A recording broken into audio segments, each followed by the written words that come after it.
जब अर्थ का अपग्रेड शुरू हुआ और बाकी लोग दूसरी दुनियाओं में शिफ्ट हो गए, मैं अकेला रह गया। यहाँ तक कि गॉड ने भी मेरी एग्जिस्टेंस को नोटिस नहीं किया, सिर्फ इसलिए क्योंकि मेरा बॉडी बाकी लोगों से अलग था। अभी अभी मैंने देखा, स्कूल, रोड्स और मेरा घर सब पूरी तरह से खाली हैं। ऐसा लगा जैसे सब एक ही झटके में गायब हो गए हों और टाइम ही रुक गया हो। मैं कंफ्यूजन खड़ा था, तभी पीछे से एक फेरी आई और उसने सब एक्सप्लेन किया। धरती के एक्सपीरियंस पॉइंट्स पूरे हो गए थे, इसलिए अब उसे नेक्स्ट इरा में इवॉल्व करना था। टाइम 10 साल के लिए पूरी तरह से फ्रीज होने वाला था और दुनिया में डिवाइन पावर भरने वाली थी। अब लोग स्टेटस विंडो के जरिए यूनिवर्स और खुद के सीक्रेट्स को समझ पाएंगे, बिल्कुल परियों जैसे हायर बीइंग्स की तरह। लेकिन अर्थ एक डिस्ट्रक्शन इरा में भी एंटर कर रही थी और इंसानों को विलुप्त होने से बचाने के लिए गॉड ने उन्हें दूसरी दुनियाओं में भेज दिया ताकि वो डिवाइन एनर्जी सीख सकें और रेडी हो सकें। लेकिन मेरे केस में गॉड ने मुझे नोटिस ही नहीं किया क्योंकि मेरे पास कुछ स्पेशल स्किल्स थी। इसलिए कॉम्पेंसेशन के तौर पर एक देवदूत रीता मेरे साथ अगले 10 साल रहने वाली थी। पर अभी अर्थ डिवाइन पावर से खाली थी, तो मैं वो पावर सीख ही नहीं सकता था। मेरे पास सिर्फ एक ऑप्शन था, अपने बॉडी को ट्रेन करना। इस बीच रीता ने मेरी फूड और बाकी बेसिक चीजों का ध्यान रखा।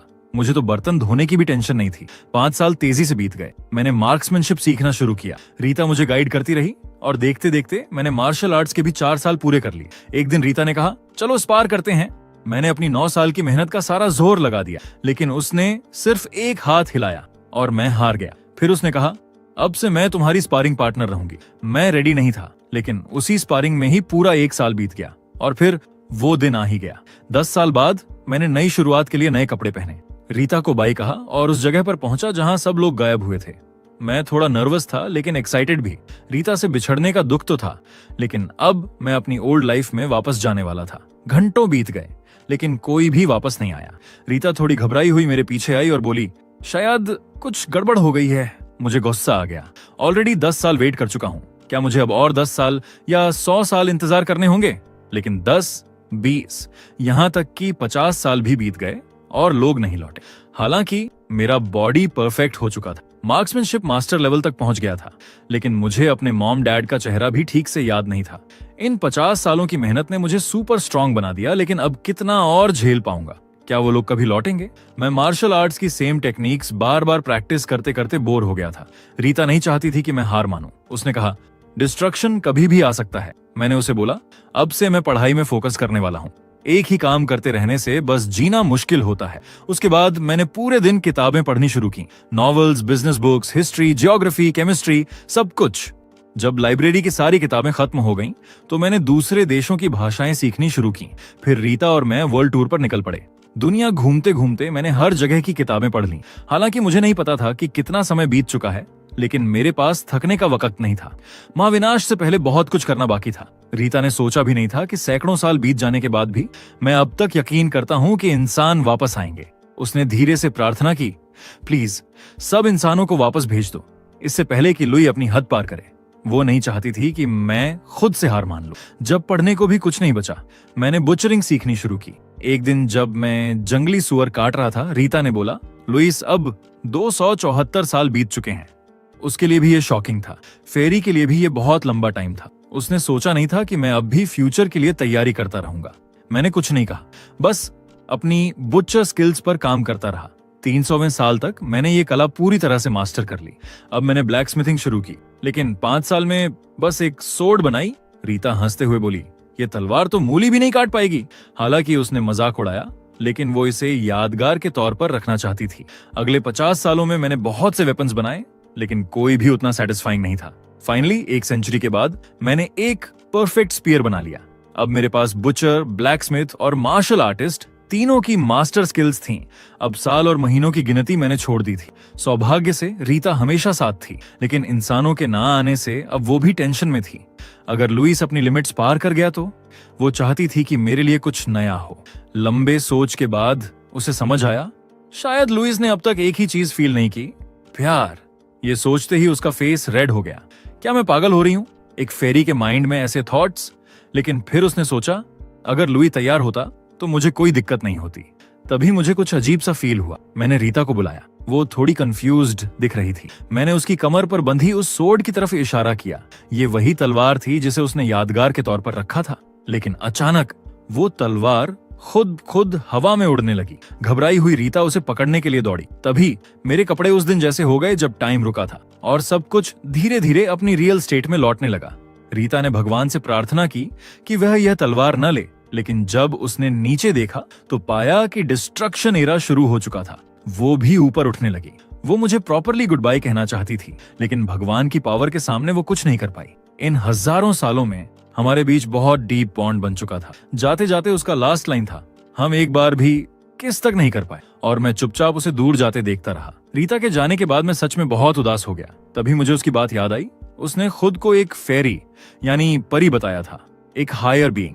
तो क्या इसका मतलब ये है कि अगर मैं भी कोई हायर बीइंग बन जाऊं तो शायद मैं उसे दोबारा देख सकूं? अब जब दुनिया का रीसेट खत्म हो चुका था, लोग धीरे धीरे वापस आने लगे।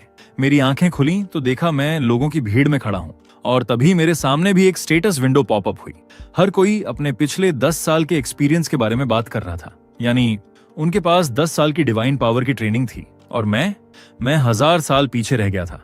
लेकिन उस वक्त मैं बस अपने मम्मी पापा से मिलना चाहता था। मुझे याद भी नहीं था कि वो कैसे दिखते हैं। जब मैं घर पहुंचा तो मुझे एक जानी पहचानी आवाज सुनाई दी, और माँ को देखते ही सारी यादें ताजा हो गईं। 1000 साल बाद भी उनके साथ बैठना वैसा ही लगा जैसे पहले था। डिनर का सीन बिल्कुल नॉर्मल था, बस एक फर्क था, उनकी बातें अब दूसरी दुनिया के एक्सपीरियंस पर फोकस्ड थी। जब उन्होंने मुझसे पूछा कि मैं कैसा हूं तो मैंने टाल दिया, बस कहा चिंता मत करो। उन्होंने बताया कि ज्यादातर लोग डिवाइन पावर कंट्रोल नहीं कर पा रहे, भले ही उन्हें 10 साल मिल गए।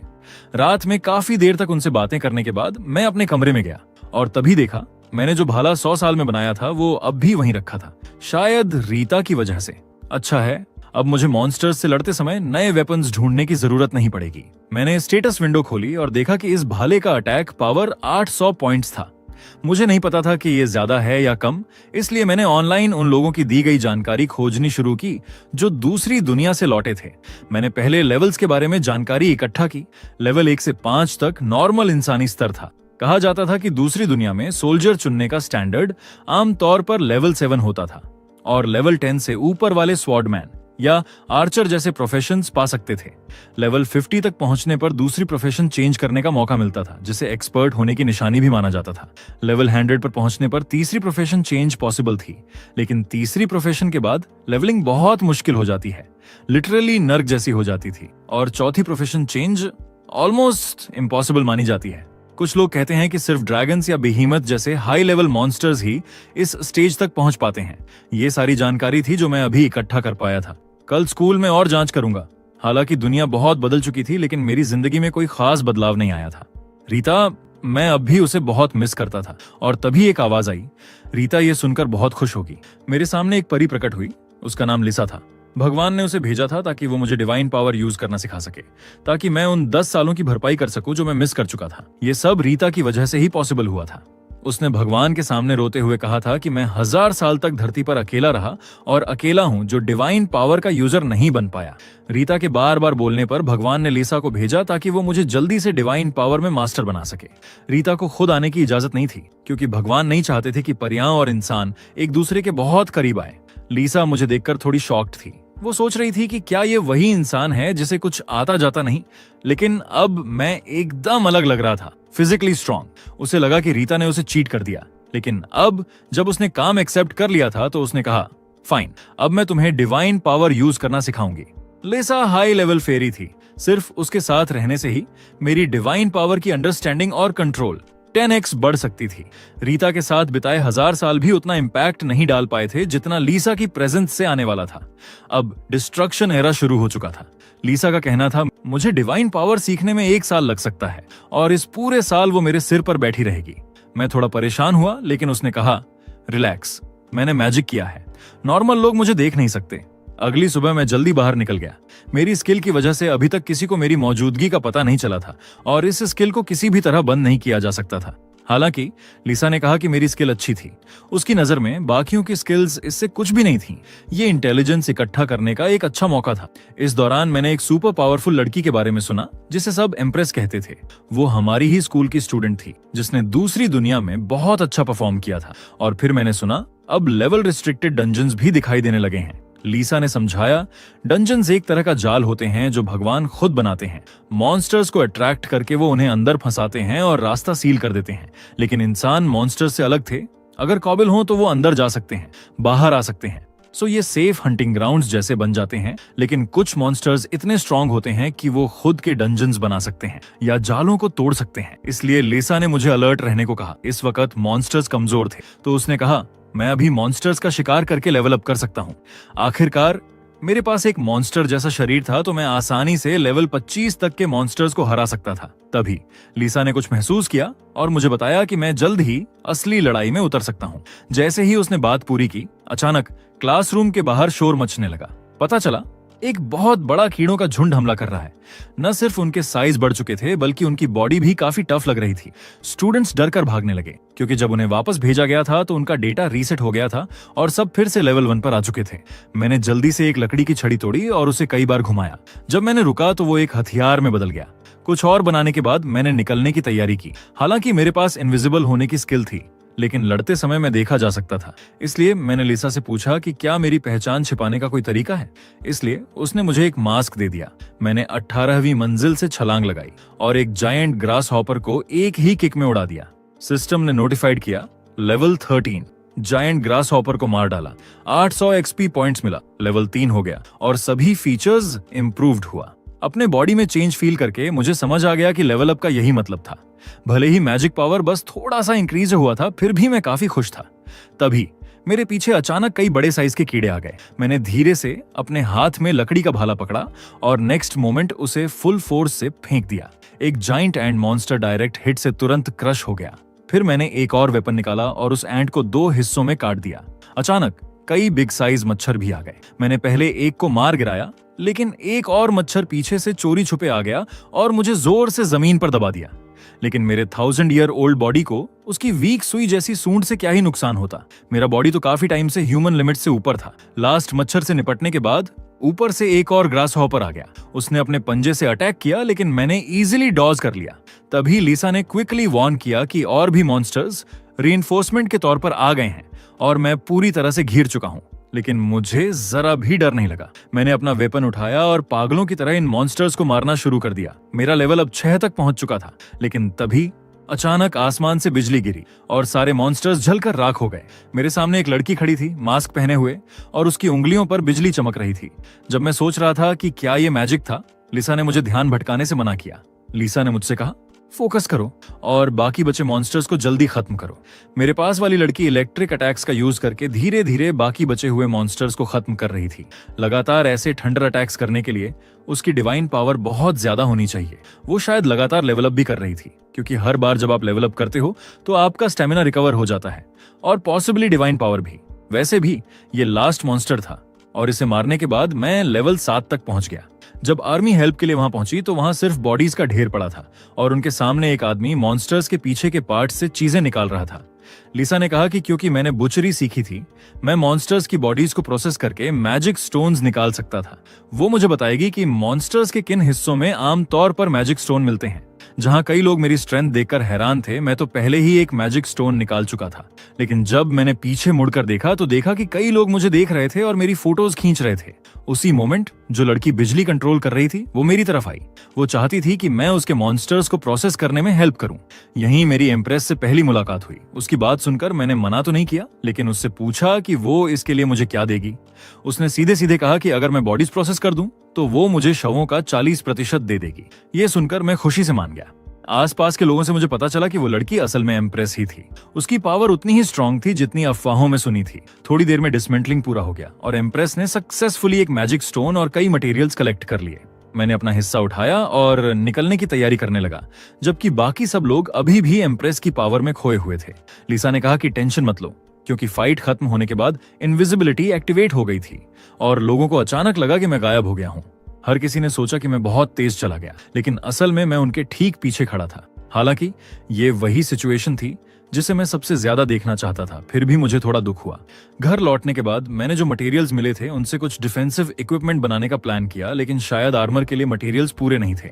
गुड थिंग ये थी कि जो रिस्ट और नी गार्ड्स मैंने बनाए वो काफी अच्छे थे। हालांकि लिसा ने मुझे याद दिलाया कि मॉन्स्टर मटेरियल से गियर बनाना थोड़ा कॉम्प्लिकेटेड होता है और बाद में किसी प्रोफेशनल क्राफ्ट्समैन को ढूंढना ज्यादा रिलायबल रहेगा। पर मुझे इस बात का पूरा भरोसा था, क्योंकि अब धरती पर सबसे बेहतरीन कारीगर शायद मैं ही था। ये देखकर लिसा फिर से चुप हो गई। क्या ये वाकई वही इंसान था जो कुछ भी नहीं कर सकता था, जैसा कि रीता ने बताया था? अब वो वापस जाकर रीता को एक्सपोज करना चाहती थी, लेकिन क्योंकि अब चीजें इस मोड पर आ चुकी थीं, लिसा ने कहा कि अगर मुझे डिवाइन पावर टेक्निक्स के बारे में जानना है तो पहले ये समझो, ये टूल्स को स्पेशल पावर्स देने के लिए मैजिक स्टोन या बाकी डिवाइन पावर क्रिस्टल्स यूज करने की टेक्निक थी। ये कुछ वैसा ही था जैसे अर्थ पर ब्लैकस्मिथिंग होती है, बस ये उससे ज्यादा एडवांस्ड लेवल का था। डिवाइन पावर से स्ट्रॉन्ग इक्विपमेंट बनाने की ये टेक्निक सुनकर मैं एक्साइटेड हो गया और लिसा को पकड़ लिया और उसे सिखाने की रिक्वेस्ट की। मेरे सडन एक्शन से लिसा थोड़ा शॉक हो गई। मुझे थोड़ा दूर हटाकर उसने कहा, ठीक है, मैं तुम्हें सिखाऊंगी। फिर लिसा ने कहा कि सीखने से पहले मुझे जरूरी मटेरियल्स और मैजिक स्टोन्स या ऐसे डिवाइन पावर क्रिस्टल्स रेडी करने होंगे जिनके प्रॉपर्टीज मैजिक स्टोन जैसी हों। जब मैंने पूछा कि डिवाइन पावर क्रिस्टल्स क्या होते हैं, तो उसने ड्रैगन के हार्ट्स का एग्जाम्पल दिया, जिनमें बहुत भारी मात्रा में डिवाइन पावर होती है। एक बार जब टूल का प्रोटोटाइप बन जाता है तो मैजिक स्टोन को पीसकर उसकी सरफेस पर लगाया जाता है। ये था सबसे बेसिक डिवाइन पावर इक्विपमेंट। इसके बाद आती थी स्पेशल एबिलिटीज देने वाली टेक्निक। चूंकि मैं डिवाइन पावर कंट्रोल नहीं कर सकता था, अब लिसा को लगा कि मैं शायद ये बना नहीं पाऊंगा, लेकिन मैंने हार नहीं मानी और डिसाइड किया कि पहले ट्राई करता हूं। ये देखकर लिसा ने मुझे एक नई मेथड भी बताई। वो थी लार्ज क्वांटिटी में मैजिक स्टोन्स यूज करके डिवाइन पावर को मॉडिफाई करना। मतलब मैजिक स्टोन्स या डिवाइन पावर को कंज्यूम करके वेपन्स में फायर या आइस जैसी स्पेशल पावर्स देना। ये ऐसे इफेक्ट्स भी दे सकता था जैसे कि जब वेपन किसी अटैक को ब्लॉक करे तो यूजर का स्टेमिना धीरे धीरे रिकवर हो। किस वेपन में क्या पावर देनी है, ये पूरी तरह कारीगर की इच्छा पर डिपेंड करता था। इसलिए ओवरऑल स्पेशल एबिलिटीज ऐड करने के लिए बहुत स्ट्रॉन्ग डिजायर चाहिए होती थी। तो मैंने इक्विपमेंट बनाना शुरू किया और जल्दी ही रिस्ट और नी गार्ड्स रेडी हो गए। जब मैंने उन पर मैजिक स्टोन पाउडर छिड़का तो स्टेटस विंडो में नोटिफिकेशन आया, डिवाइन पावर टेक्निक्स लर्न्ड। लेकिन क्राफ्टिंग प्रोसेस अभी खत्म नहीं हुई थी, अभी भी कुछ मैजिक स्टोन्स बचे हुए थे। अब मैंने प्लान किया कि मैं मैजिक स्टोन के अंदर छुपी डिवाइन पावर को यूज करूंगा। मुझे आंखें बंद करके फोकस करता देख लिसा बहुत हैरान हुई। उसे लगा भी नहीं था कि मैं इतनी जल्दी इक्विपमेंट्स को स्पेशल एबिलिटीज देने की कोशिश करूंगा। उसी पल मैंने सोचा कि मैं चाहता हूं कि इस टूल में ग्रास हॉपर के हथियार जैसी तेजी हो। मैं सक्सेस के बहुत करीब था, लेकिन मैजिक स्टोन की कमी की वजह से मैं ऑलमोस्ट फेल हो गया। ये देखकर लिसा को थोड़ा अफसोस हुआ और उसने तुरंत डिवाइन पावर देकर मेरी हेल्प की। अगले ही पल अनगिनत एनर्जी मेरी हथेली में व्रिस्ट गार्ड के अंदर घुस गई। लिसा को लगा कि शायद ये अब भी फेल हो गया, लेकिन मैंने हल्का सा स्माइल किया क्योंकि मेरा डिवाइन पावर मेमोरी लेवल अब बढ़ चुका था। इसका मतलब ये भी था कि रिस्ट गार्ड ने स्पेशल एबिलिटीज गेन कर ली थी।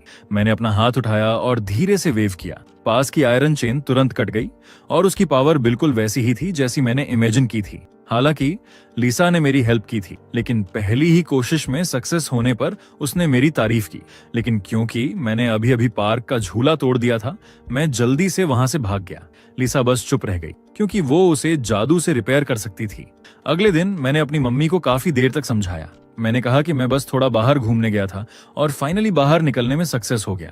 रास्ते में मैंने लिसा को बताया कि मैं एम्प्रेस को फिर से देखना चाहता हूँ क्योंकि मुझे उसके कंट्रोल में डिवाइन पावर बहुत इंटरेस्टिंग लगी। एम्प्रेस की पावर्स उन लोगों से भी ज्यादा स्ट्रॉन्ग थीं जो दूसरी दुनिया में ट्रांसफर हुए थे, लेकिन लिसा ने कहा कि ये कोई बड़ी बात नहीं थी। आखिर उसके पास 10 साल का एक्सपीरियंस था। उसकी नजर में मैं ही था जो सच में स्पेशल था, बिना डिवाइन पावर के भी मॉन्स्टर्स के शेल को प्रोसेस करने में केपेबल। उसे भी इस बात पर काफी सरप्राइजिंग हुआ। जैसे ही उसने बात पूरी की, लिसा सडनली रुक गई। उसने पीछे मुड़कर देखा तो मैंने पूछा, क्या हुआ? लिसा ने कहा कि उसे एक मॉन्स्टर ग्रुप फील हुआ है जिसका लीडर लेवल 35 का आइस वुल्फ है। ये सुनकर मैं थोड़ा शॉक्ड था क्योंकि लिसा ने पहले कहा था कि कैटेक्लिज्म के अर्ली फेज में हाई लेवल मॉन्स्टर्स नहीं होते। मजबूरी में लिसा ने एक्सप्लेन किया कि उसे कल से ही कुछ ऑफ सा फील हो रहा था क्योंकि डे 2 पर जो मॉन्स्टर्स हमने मारे थे वो ऑलरेडी लेवल 10 से ज्यादा थे। अब अर्थ पर डेफिनेटली कुछ गड़बड़ थी। लिसा को लगा कि आगे चलकर शायद उसे मेरी मदद की जरूरत पड़े। मैं और पूछ पाता उससे पहले ही उसने कहा, चलो जल्दी, वहां की सिचुएशन अर्जेंट है। उसने ये भी समझाया कि ये मॉन्स्टर्स इतने स्ट्रॉन्ग क्यों हैं। कैटेक्लिज्म से पहले गॉड ने ह्यूमंस को दूसरी दुनिया में ट्रांसफर कर दिया था, लेकिन एनिमल्स को अर्थ पर ही छोड़ दिया। गॉड ने सोचा कि अर्थ पर एनिमल्स को 10 साल छोड़ने में कोई दिक्कत नहीं होगी, लेकिन एक अननोन एरर की वजह से अर्थ की टाइमलाइन ड्रास्टिकली चेंज हो गई थी। दूसरी दुनिया में सिर्फ 10 साल बीते थे, लेकिन अर्थ पर 1000 साल गुजर चुके थे। इन 1000 सालों में मैं रीता के साथ टाइम बिताने और चीजें सीखने में बिजी था, इसलिए टाइम शिफ्ट को नोटिस नहीं कर पाया। भले ही टाइमलाइन रीसेट हो चुकी थी, लेकिन जानवर जो सिर्फ 10 साल जीने वाले थे अब 1000 साल तक सरवाइव कर चुके थे।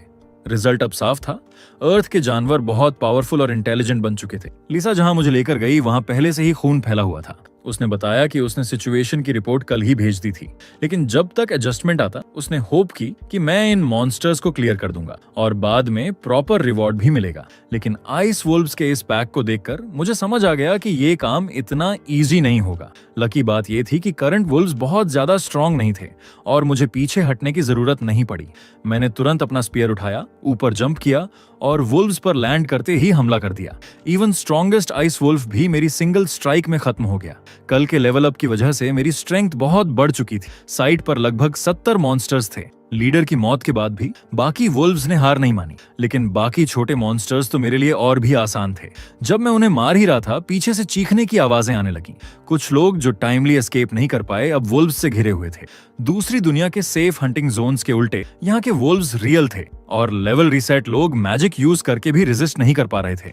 राइट मोमेंट पर मैंने अपना स्पीयर लेकर उन्हें बचाने के लिए डैश मारा। सिर्फ एक स्विंग में 2 वुल्व्स को मार गिराया। लेवल अप करते हुए मैं लेवल 9 तक पहुंच गया, लेकिन फिर रुक गया क्योंकि ये मेरा कोई प्रोफेशन नहीं था। मैं लेवल 10 तक नहीं पहुंच सकता था, लेकिन किस्मत से एक्स्ट्रा एक्सपी स्टोर हो रहा था। जब मैंने लोगों को बचाया तो साइड के कुछ लोग मुझे पहचान गए। मैं वही एस यूनिवर्सिटी का कल का मास्क वाला आदमी था, लेकिन उन्होंने जो टाइटल दिया वो थोड़ा वियर्ड था। एस यूनिवर्सिटी का प्रोक्टोलॉजिस्ट, एक speed based powerful warrior. Honestly ये सुनकर मैं थोड़ा ऑकवर्ड फील कर रहा था और लिसा मेरा मजाक उड़ाने से पीछे नहीं रही। वुल्व्स को मारते वक्त एक सरप्राइजिंग चीज हुई। एक ग्रे वुल्फ ने एक्चुअली एक आदमी को हॉस्टेज बना लिया। उसके स्मूथ मूव्स को देखकर लिसा ने गेस किया कि शायद उसने पहले भी ऐसा किया है, लेकिन ट्रू पावर के सामने ऐसी ट्रिक्स यूजलेस थीं।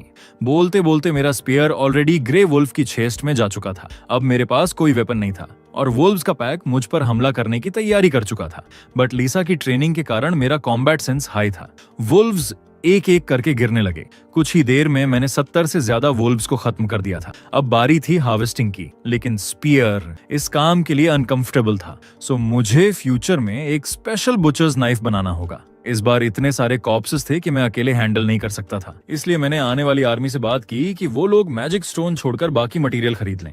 ऐसे ही ये हंट खत्म हुआ। थोड़ी ही देर बाद आर्मी वाले पैसे लेकर आ गए। वो काफी जेनरस थे। लिसा ने भी कहा कि आगे चलकर उनके साथ अच्छे रिश्ते रखना मेरे लिए फायदेमंद रहेगा। लड़ाई के बाद ज्यादा टाइम नहीं बीता था कि मेरी इनविजिबिलिटी एक्टिव हो गई। ये चेक करने के बाद कि कोई मुझे नहीं देख पा रहा, मैं धीरे धीरे घर की तरफ निकल पड़ा।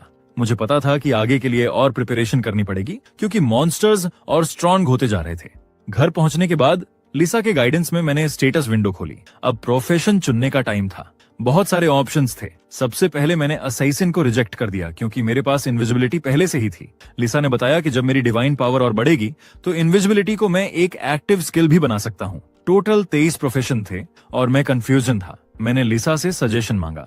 वो थोड़ी हैरान हुई क्योंकि उसके हिसाब से अभी मेरे पास इतने सारे प्रोफेशन नहीं होने चाहिए थे। उसने कहा कि अगर थोड़ा इंतजार करूं तो ये 40 तक भी पहुंच सकते हैं। कुछ सोचने के बाद लिसा ने मुझे 2 ऑप्शन दिए, स्पीयरमैन और वॉरियर। क्योंकि मैंने हमेशा स्पीयर ट्रेनिंग की थी इसलिए ये मेरे लिए नेचुरल चॉइस थी। हालांकि उस दौरान मुझे अक्सर मार भी खानी पड़ती थी। फिर भी लिसा को लगा कि ये मेरी किस्मत है क्योंकि सीधे एक परी से स्किल सीखने का चांस बहुत रेयर होता है। उसने मुझे भरोसा दिलाया कि बाद में और सब प्रोफेशन मिलेंगे। आखिरकार मैंने स्पीयरमैन चुन लिया। मेरी सोच थी कि भाले से डैमेज ज्यादा डिसेंट होगा, लेकिन जब मैंने कंफर्म किया तो विंडो अलग तरीके से बदली। मुझे ब्लड स्पेयरमैन का ऑप्शन मिला। ये एक यूनिक प्रोफेशन था जिस पर मेरा नाम लिखा हुआ था। यूनिक प्रोफेशन हमेशा नॉर्मल वाले से ज्यादा पावरफुल होते हैं। लिसा ने तुरंत कहा कि मुझे इसे ही लेना चाहिए। हालांकि इन्हें लेवल अप करने के लिए ज्यादा एक्सपी चाहिए होती है, लेकिन वैल्यू हमेशा हाई रहती है। मैंने कंफर्म किया और तुरंत लेवल 18 तक पहुंच गया।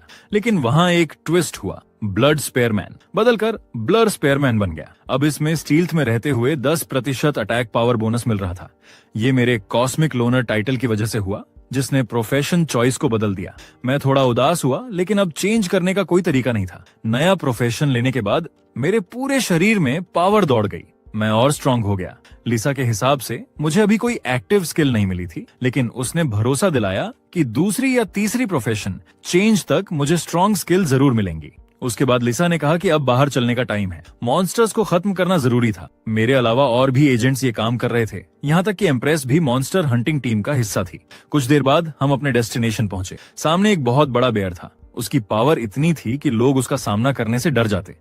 मैंने भाला उठाया, अटैक करने ही वाला था कि अचानक बहुत तेज आवाजें और वाइब्रेशन शुरू हो गईं। पहले लगा आर्मी ने रॉकेट फायर किया है, लेकिन असल में वो बेयर ही था जो सोल्जर्स पर अटैक कर रहा था। बेयर को सोल्जर्स के हमले से कुछ खास फर्क नहीं पड़ रहा था। न्यूज में भी आया था कि सरकार ने कई पावर यूजर्स को बुलाया है, लेकिन वो अभी तक पहुंचे नहीं थे। सोल्जर्स ज्यादा देर टिक नहीं पाएंगे, ये देखकर मैंने मास्क पहना और सही टाइम का इंतजार करने लगा। मेरी इनविजिबिलिटी स्किल से 10% अटैक बोनस मिलता है और स्पीयर टेक्निक से भी 10%। दोनों मिलकर मुझे डेडली स्ट्राइक करने का चांस दे सकते थे। जैसे ही मौका मिला, मैंने सीधे बियर के सिर पर स्ट्राइक किया। वॉर इतना स्ट्रांग था कि उसकी डिफेंस भी टूट गई, लेकिन उसे एक ही स्ट्राइक से हराना पॉसिबल नहीं था। लिसा ऊपर से चीयर कर रही थी। बेयर गुस्से में था, लेकिन मेरी स्पीड के सामने टिक नहीं पा रहा था। आखिरकार मैंने मौका देखकर उसकी खोपड़ी में भाला घुसा दिया। इस स्ट्राइक से बेयर मर गया। मुझे बहुत ज्यादा एक्सपी मिला और लेवल 23 हो गया। साथ ही क्रिटिकल हिट स्किल भी अनलॉक हुई। मैं बेयर का बॉडी प्रोसेस कर ही रहा था कि पीछे से पावर यूजर्स की टीम आ गई। उन्हें सुनकर लगा कि वो सोच रहे थे कि सेकंड फेज मॉन्स्टर्स कुछ खास नहीं है। मैं इग्नोर करके अपने काम में लगा रहा। थोड़ी देर बाद मुझे उसकी स्किन मिली, लेकिन मैजिक स्टोन नहीं गिरा। सोल्जर्स ने मुझे एक सॉफ्टवेयर की जानकारी दी जो मॉन्स्टर की लोकेशन दिखाता है, और ये सिर्फ आर्मी कंट्रोल में था। फिर मैंने बाकी रीजंस की भी सफाई की। 3 जगह मॉन्स्टर्स खत्म किए, लेकिन सिर्फ एक लेवल बढ़ा। शायद ये मेरे यूनिक प्रोफेशन की वजह से था। अगले दिन एक नोटिफिकेशन आया कि दूसरी दुनिया से कनेक्शन रिस्टोर हो गया है।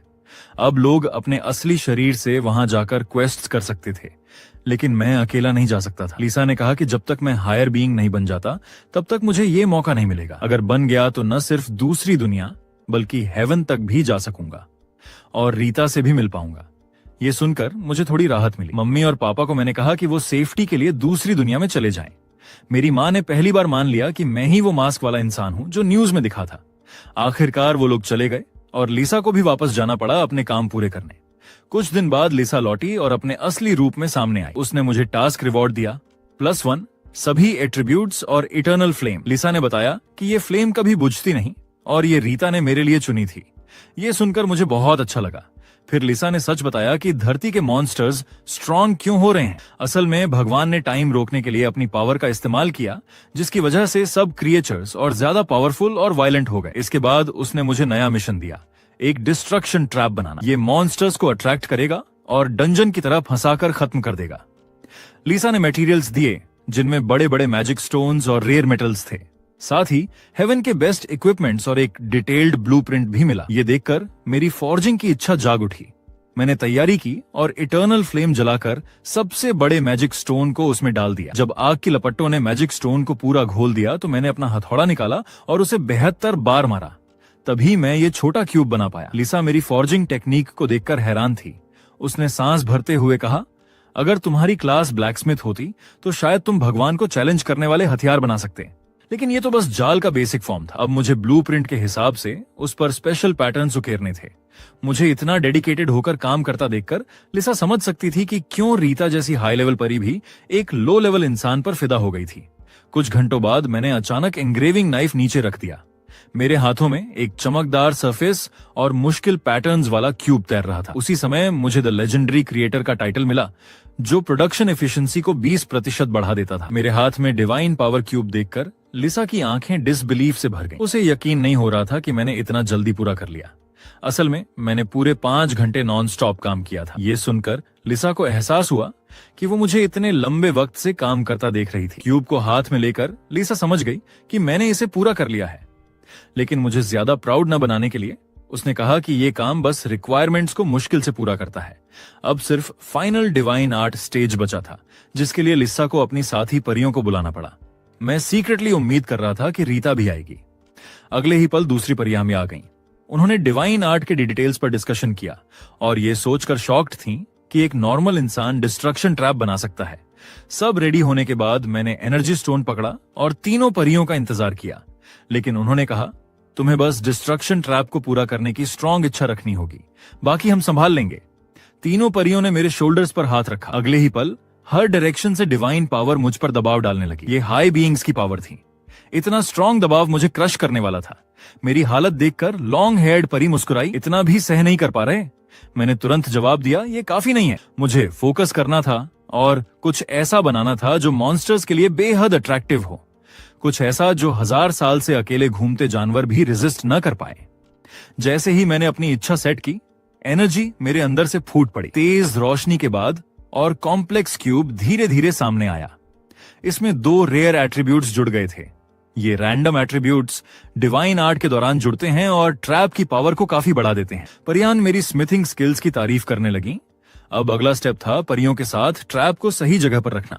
लेकिन जैसे ही हम बाहर निकले, सामने का सीन देखकर मैं शॉक रह गया। इतनी तबाही मैंने सोचा भी नहीं था कि कुछ ही दिनों में मॉन्स्टर्स ने धरती को इतना बर्बाद कर दिया होगा।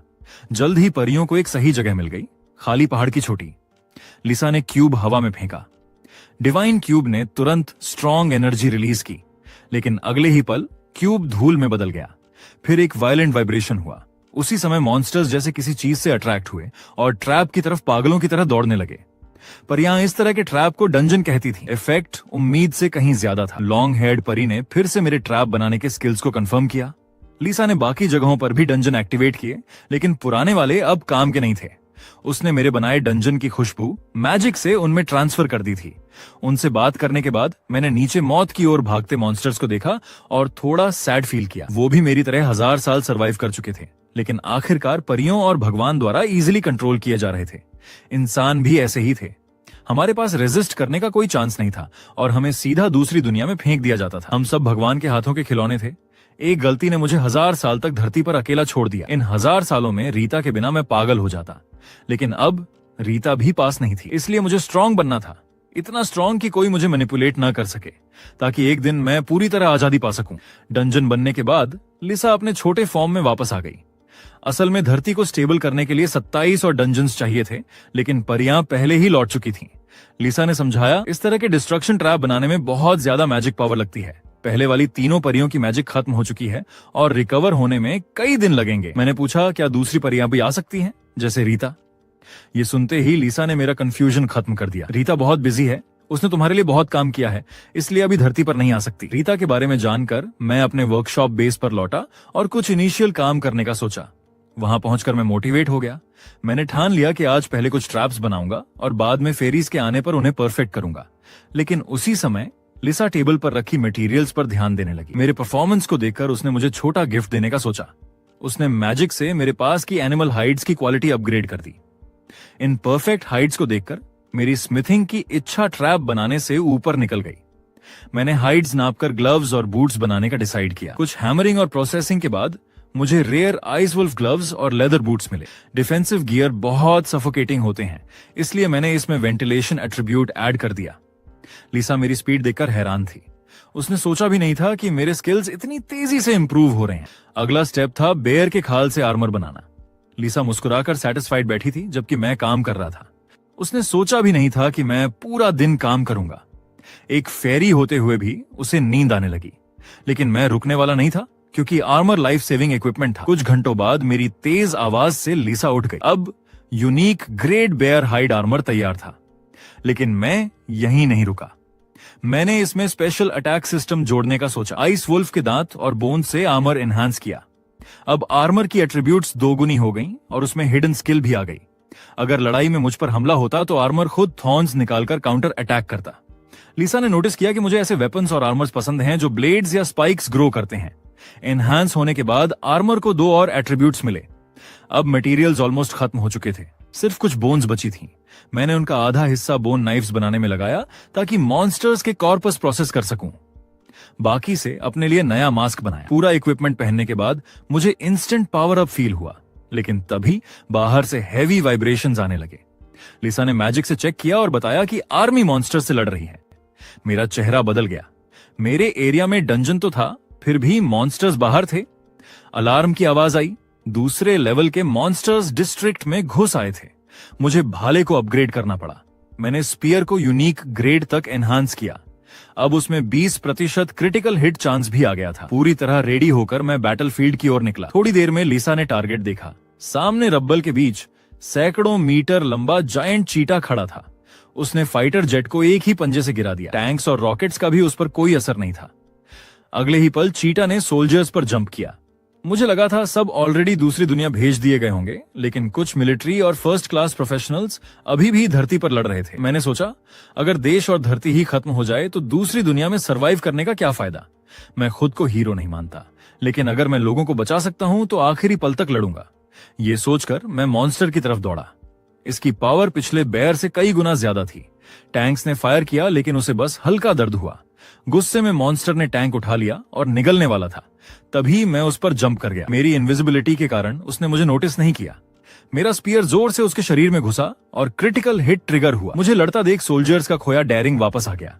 मॉन्स्टर वीक होकर टैंक गिरा देता है, लेकिन फिर मुझे पकड़ने दौड़ा। मैंने तेजी से बचते हुए उसकी चोट का फायदा उठाया। सोल्जर्स ने गोलीबारी शुरू कर दी और मैं उस टैंक की तरफ भागा जिसमें 2 सोल्जर फंसे थे। उन्हें निकालकर मैंने हवा में जंप किया और जमीन पर उतरा। सोल्जर्स ने सांस लेते हुए थैंक यू कहा और बोले कि वो मेरे फैंस बन गए हैं। मॉन्स्टर रिकवर होकर अब मुझे देख रहा था। उसने मुझे अपना पहला टारगेट बनाया।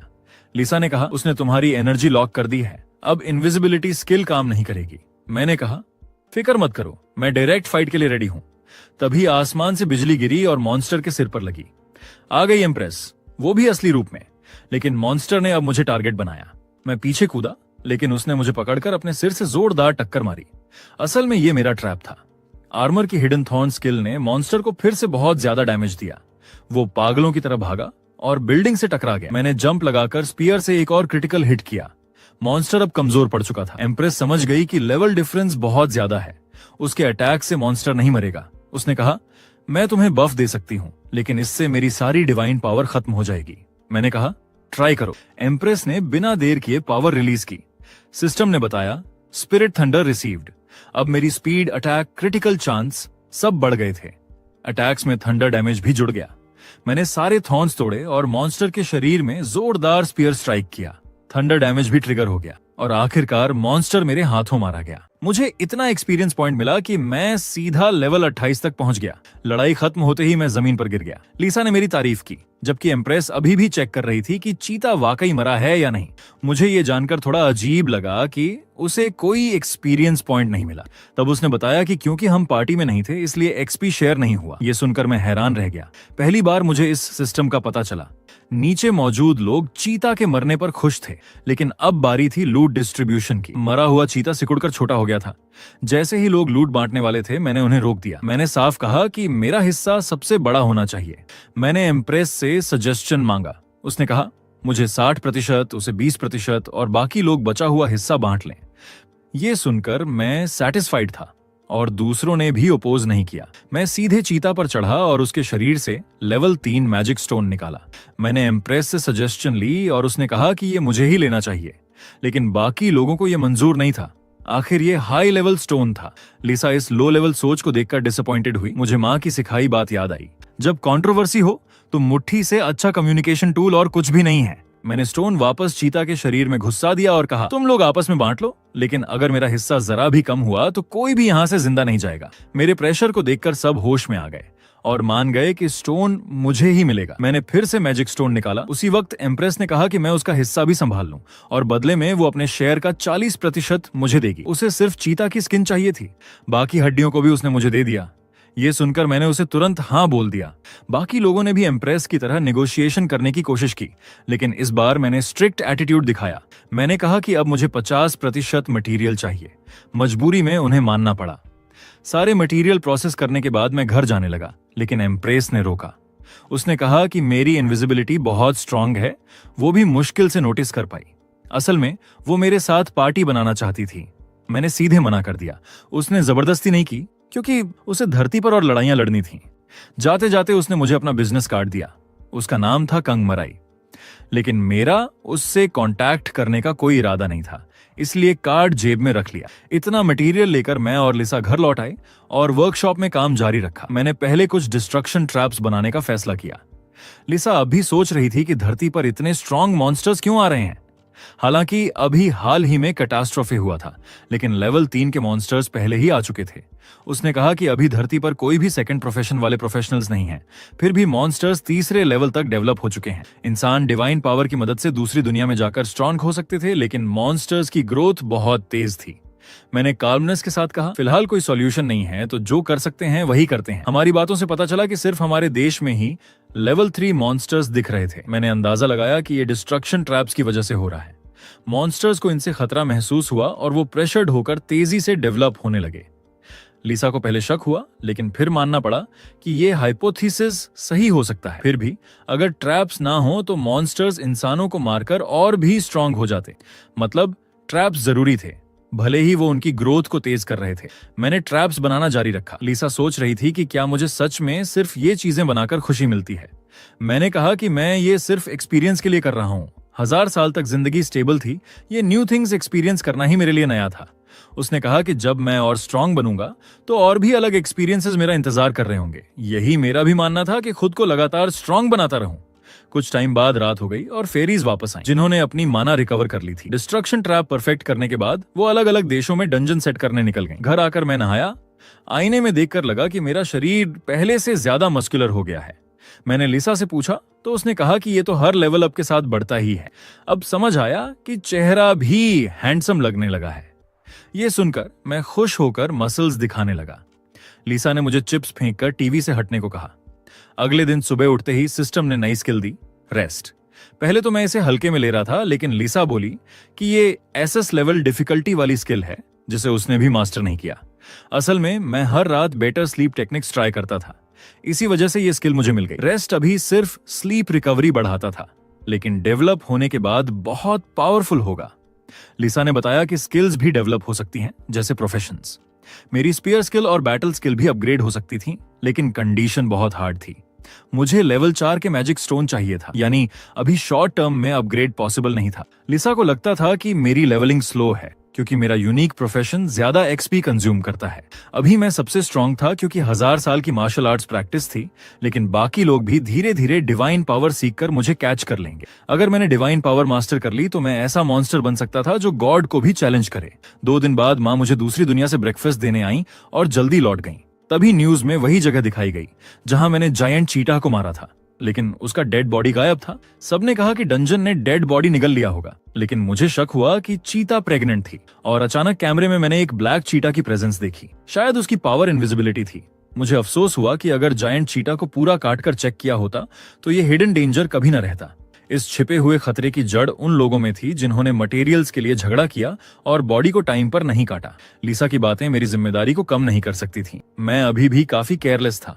मेरी निराशा देख के लिसा को अचानक लगा कि वो मुझे पूरी तरह से अभी तक समझ ही नहीं पाई है। मुझे आखिर समझ आया कि जब चीता क्लियरली एक होपलेस सिचुएशन में था तो उसका स्ट्रगल अपग्रेड के लिए नहीं, बल्कि अपने पेट में छुपे बच्चे को हाइड करने के लिए था। मैंने पहले बॉडी को पूरा नहीं काटा था, लास्ट का आधा सीन पर मौजूद लोगों के लिए छोड़ दिया था। अब पीछे सोचूं तो चीता का बच्चा डेफिनेटली अपनी इनविजिबिलिटी स्किल का यूज करके अंदर ही छुप गया होगा, और जब मैं चला गया तो लोग लूट के बंटवारे के लिए झगड़ पड़े।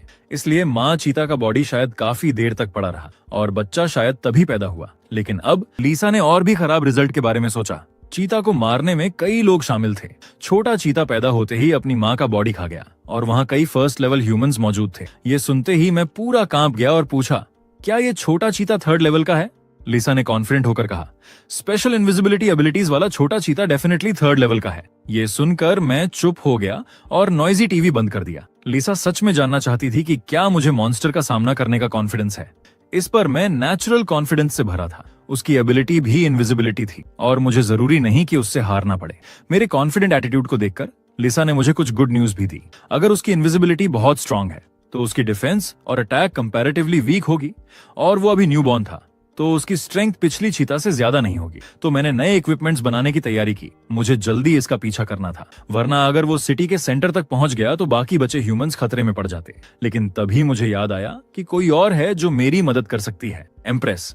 वो मुझे पावरफुल बफ्स दे सकती थी। तो मैंने तुरंत फोन निकाला और उसे कॉल करने की तैयारी की। ये देखकर लिसा ने रिमाइंड किया कि इसका मतलब मेरी आइडेंटिटी रिवील हो जाएगी। कुछ ही देर में मैं वर्कशॉप के पास एक फोन बूथ पर पहुंचा। फिर मैंने कांग मेरे का नंबर डायल किया। हालांकि मैंने पहले कहा था कि मैं उससे कांटेक्ट नहीं करूंगा, लेकिन सिचुएशन स्पेशल थी। उसकी हेल्प से मेरी जीत की चांस काफी बढ़ जाती। उसी टाइम एम्प्रेस को कॉल मिली, लेकिन पब्लिक फोन नंबर ने उसे कंफ्यूज कर दिया। कॉल कनेक्ट होने पर उसने मेरी आवाज नहीं पहचानी। मजबूरी में मुझे वो टाइटल रिवील करना पड़ा जो लोगों ने मुझे दिया था। ये सुनकर एम्प्रेस को फाइनली समझ आया कि मैं ही उसे ढूंढ रहा हूँ। मैंने टाइम वेस्ट नहीं किया और तुरंत उसे मॉन्स्टर के बॉडी के गायब होने का असली रीजन बता दिया। सिचुएशन बहुत सीरियस है ये समझकर एम्प्रेस ने साफ तौर पर मेरी हेल्प के लिए हाँ कह दी, लेकिन अनएक्सपेक्टेड ये था कि उसने ये भी कहा कि वो आर्मी से कांटेक्ट करेगी ताकि वो भी मेरी मदद कर सके। हेल्पर अब सेफ था और इक्विपमेंट्स में थोड़े एडजस्टमेंट्स करने का टाइम था। वर्कशॉप में पहुंचकर मैंने एम्प्रेस से मिली कई मटेरियल्स निकाले। मॉन्स्टर की इनविजिबिलिटी स्पेशल एबिलिटी को टारगेट करते हुए मैं एक खास हथियार बनाना चाहता था। वेपन्स के लिए मेरा लॉन्ग स्पीयर ऑलरेडी काफी था, लेकिन मुझे चाहिए था एक long range throwing weapon. Opponent की एबिलिटी इनविजिबिलिटी थी, लेकिन शायद मेरी इनविजिबिलिटी एबिलिटी जितनी स्ट्रांग नहीं थी। इस टाइम एम्बुश करना बेस्ट स्ट्रैटेजी थी। कुछ ही देर में मैंने माँ चीता की हड्डियों से एक हार्पून बनाया। ये नॉर्मल स्पीयर से अलग था। इसके बार्ब्ड सिरा प्रे को मजबूती से पकड़ सकता था और मैं इसमें और चीजें ऐड करने वाला था। हार्पून में स्ट्रॉन्ग पेनिट्रेशन पावर थी, लेकिन अगर इसके पीछे की रोप टूट गई तो खतरनाक हो जाता। तो मैंने चीता की स्किन को रोप के रूप में यूज करने का डिसाइड किया। जल्द ही लिसा ने परफेक्टली तैयार किए हुए इक्विपमेंट्स देखे और डाउट किया कि क्या मैंने डिवाइन मैजिक का यूज किया। ये सुनकर मैं स्पीचलेस था।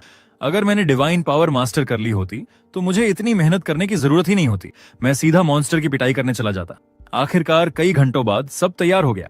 जब लिसा ने देखा कि मैं माँ चीता की हड्डियों से उसके बच्चे का शिकार करने जा रहा हूं, तो उसने महसूस किया कि मैं बहुत क्रूर हूं, लेकिन ये भी काफी नहीं था। तो मैंने एक हाई लेवल मैजिक स्टोन निकाला। ये देखकर लिसा ने तुरंत मुझे रोकने की कोशिश की। उसे अंदाजा भी नहीं था कि मैं एक हार्पून पर इतना बड़ा रिस्क लूंगा, लेकिन ये रिसोर्सेज का पूरा यूज था। अगर मैं छोटे चीता को नहीं मार पाया तो इस मैजिक स्टोन को रखने का कोई फायदा नहीं था। जल्द ही मैजिक स्टोन की पावर से लोडेड हार्पून ने स्ट्रॉन्ग एनर्जी रेडिएट करना शुरू किया। अब harpoon high grade unique level तक पहुंच गया था और उसकी सारी एट्रीब्यूट्स 20% बढ़ गई थी। ये इफेक्ट मेरी एक्सपेक्टेशन से डबल था। ये हाई लेवल मैजिक स्टोन की पावर ही होनी चाहिए। नए बने इक्विपमेंट्स लेकर मैं फिर से एम्प्रेस से कांटेक्ट करने के लिए फोन बूथ पहुंचा। वो पहले से ही स्क्वायर की तरफ जा रही थी। मैंने उसे तुरंत अंदर न जाने को कहा। मॉन्स्टर के पास इनविजिबिलिटी स्किल थी और केयरलेस एंट्री अटैक में बदल सकती थी। छोटा चीता उसी जगह के पास होना चाहिए जहां माँ चीता मरी थी। वो बहुत पॉसिबल है कि अपनी माँ का बदला लेने की तलाश में हो, तो मैंने एम्प्रेस को सावधान रहने के लिए कहा। आखिरकार माँ चीता को हमने ही मारा था। फिर लिसा ने अचानक आगे व्हीकल्स देखे। कार में बैठी शख्स एम्प्रेस कैंग मेरे थी, हालांकि वो अभी भी मेरी पहचान नहीं जानती थी। एम्प्रेस ड्राइव करते हुए मेरी प्लान के बारे में पूछ रही थी। मेरी प्लान सिंपल थी, हार्पून का यूज करके उसे गिराना ताकि वो इनविजिबिलिटी एबिलिटी यूज न कर सके। मैं पहले इंसिडेंट साइट पर एंट्री करूंगा। जल्द ही लिसा को भी फील हुआ कि छोटा चीता पास ही है। ऐसा लग रहा था कि उसने अभी तक मेरे अराइवल को नोटिस नहीं किया, जिससे एम्बुश करना और इजी हो गया। फिर मैंने हार्पून के दूसरे एंड को जमीन में मजबूती से फिक्स कर दिया। अब मुझे बस छोटे चीता के आने का वेट करना था। उसकी एनर्जी मेरी और लिसा की परसेप्शन से बच नहीं सकती थी। कुछ ही देर में एक अजीब ठंडी एनर्जी धीरे धीरे फैलने लगी। उस पल मेरे बगल में छोटा चीता खड़ा था, लेकिन उसने मुझे नोटिस नहीं किया था। वो अपनी इनविजिबिलिटी एबिलिटी पर बहुत ज्यादा कॉन्फिडेंट था। उसे नहीं पता था कि लिसा और मैं पहले ही उसे लॉक कर चुके हैं और इनविजिबिलिटी स्टेट में मेरे पैसिव ने हर एक को 10% डैमेज बोनस दे दिया। अगले ही पल मैंने अचानक हार्पून फेंका। स्पीड से उड़ता हुआ हार्पून सीधा वार करने की इच्छा लेकर आया और फिर उसने छोटे चीता के शरीर को जोरदार तरीके से हिट किया। इस अचानक अटैक ने चीता को दर्द से चीखने पर मजबूर कर दिया, लेकिन असली दर्द तो अभी बाकी था। मेरे हमलों में एक्स्ट्रा डैमेज था, लेकिन फिर भी हार्पून ने चीता के शरीर का सिर्फ आधा हिस्सा ही छेदा। लकीली उसकी डिफेंस और अटैक बहुत स्ट्रांग नहीं थे, वरना असर बहुत कम हो जाता। दर्द से तड़पते हुए चीता अब गुस्से में मुझे घूरने लगा। लिसा ने तुरंत मुझे वार्न किया और मैंने तुरंत रिएक्ट किया। तभी मॉन्स्टर का अटैक मेरी ओर मुड़ा। उसकी स्पीड अनबिलीवेबल थी, लेकिन मैं किसी तरह इस वार से बच गया। जैसे ही चीता पीछा करने की तैयारी करने लगा, मेरे फेंके गए हार्पून ने आखिरकार अपना असली काम करना शुरू किया। चीता को महसूस हुआ कि वो आगे नहीं बढ़ पा रहा है, क्योंकि पीछे से हार्पून की रोप ने उसे जकड़ रखा था। उसके शरीर में फंसे बार्ब्स उसे और भी दर्द दे रहे थे। रोप मेरी उम्मीद से कहीं ज्यादा स्ट्रांग थी। अब मुझे बस यही करना था कि बचे हुए हार्पून से उस पर लगातार अटैक करता रहूं और ये बैटल लगभग जीत ली जाएगी। अगले ही पल मैंने तुरंत दूसरा हार्पून उठाया। चीता के दर्द से डिस्ट्रैक्ट होने का फायदा उठाते हुए मैंने अचानक उसे भी फेंक दिया और यह हार्पून भी चीता के फ्लैश को चीर गया। उसकी टेरिफाइंग चीख सुनकर मेरा मन हुआ कि सारे हार्पून इस्तेमाल करके इसे खत्म कर दूं, लेकिन तभी मुझे क्राइसिस का एहसास हुआ। वो दर्द झेलकर भी मुझ पर टूट पड़ा। मैंने दोनों हाथ उठाकर इस अटैक को ब्लॉक किया। एक पल में मेरे ग्लव्स टूटकर चकनाचूर हो गए। इस जबरदस्त इम्पैक्ट ने मुझे कई मीटर पीछे धकेल दिया, लेकिन मुझे सबसे ज्यादा दुख इस बात का हुआ कि उन ग्लव्स में लगी मेरी बनाई स्पेशल बोन ब्लेड अब टुकड़ों में बिखर गई थी। हालांकि मेरी आर्म सेफ थी, अब उन्हें बाद में रिपेयर करना होगा। ये देखकर लिसा भी शॉक्ड रह गई। उसे उम्मीद नहीं थी कि वो ग्लव्स सच में काम करेंगे। तभी चीता ने अपने पंजे घुमाए और उनसे निकला एक शार्प एनर्जी ब्लड ब्लेड। मैं तुरंत जंप करके उस अटैक से दूर हो गया, लेकिन ब्लड ब्लेड की डिस्ट्रक्टिव पावर देखकर मैं और लिसा दोनों दंग रह गए। होश में आते ही लिसा बोली कि यही उसकी एबिलिटी है। उसका यह अटैक मुझे भी सरप्राइज कर गया। मुझे उम्मीद ही नहीं थी कि इसके पास लॉन्ग रेंज कैपेबिलिटी होगी, लेकिन यही तो लेवल 3 वाले मॉन्स्टर की स्ट्रेंथ होती है। अब चीता की मूवमेंट में थोड़ी स्लोनेस साफ दिखाई दे रही थी। लगातार वायलेंट एक्शन से उसके घावों से ब्लीडिंग हो रही थी। जितना वो स्ट्रगल करता उतनी ही उसकी चोटें और बढ़ रही थीं। लग रहा था कि छोटा चीता अब हालात समझ चुका था। अगले ही पल उसने अपने मुंह से हारपून की रोप काट डाली। ये देखकर लिसा ने तुरंत मुझे वार्न किया कि अगर मैंने अभी एक्शन नहीं लिया तो वो सारी रस्सियां तोड़ देगा। मैंने जल्दी से आयरन पोस्ट उठाया और हारपून को ग्राउंड में फिक्स कर दिया। पहले तो मैं सोचता था कि मॉन्स्टर्स में कोई इंटेलिजेंस नहीं होती, लेकिन अब साफ था कि जब ये हायर लेवल तक पहुंचते हैं तो स्ट्रेंथ और इंटेलिजेंस दोनों में बहुत सुधार हो जाता है। मैंने फिर हारपून उठाया, तैयार कि उसकी मूवमेंट को ब्लॉक कर सकूं। छोटे चीता ने भी बिना हिचक दूसरा ब्लड ब्लेड छोड़ा, लेकिन मैं फिर भी उससे बच निकला।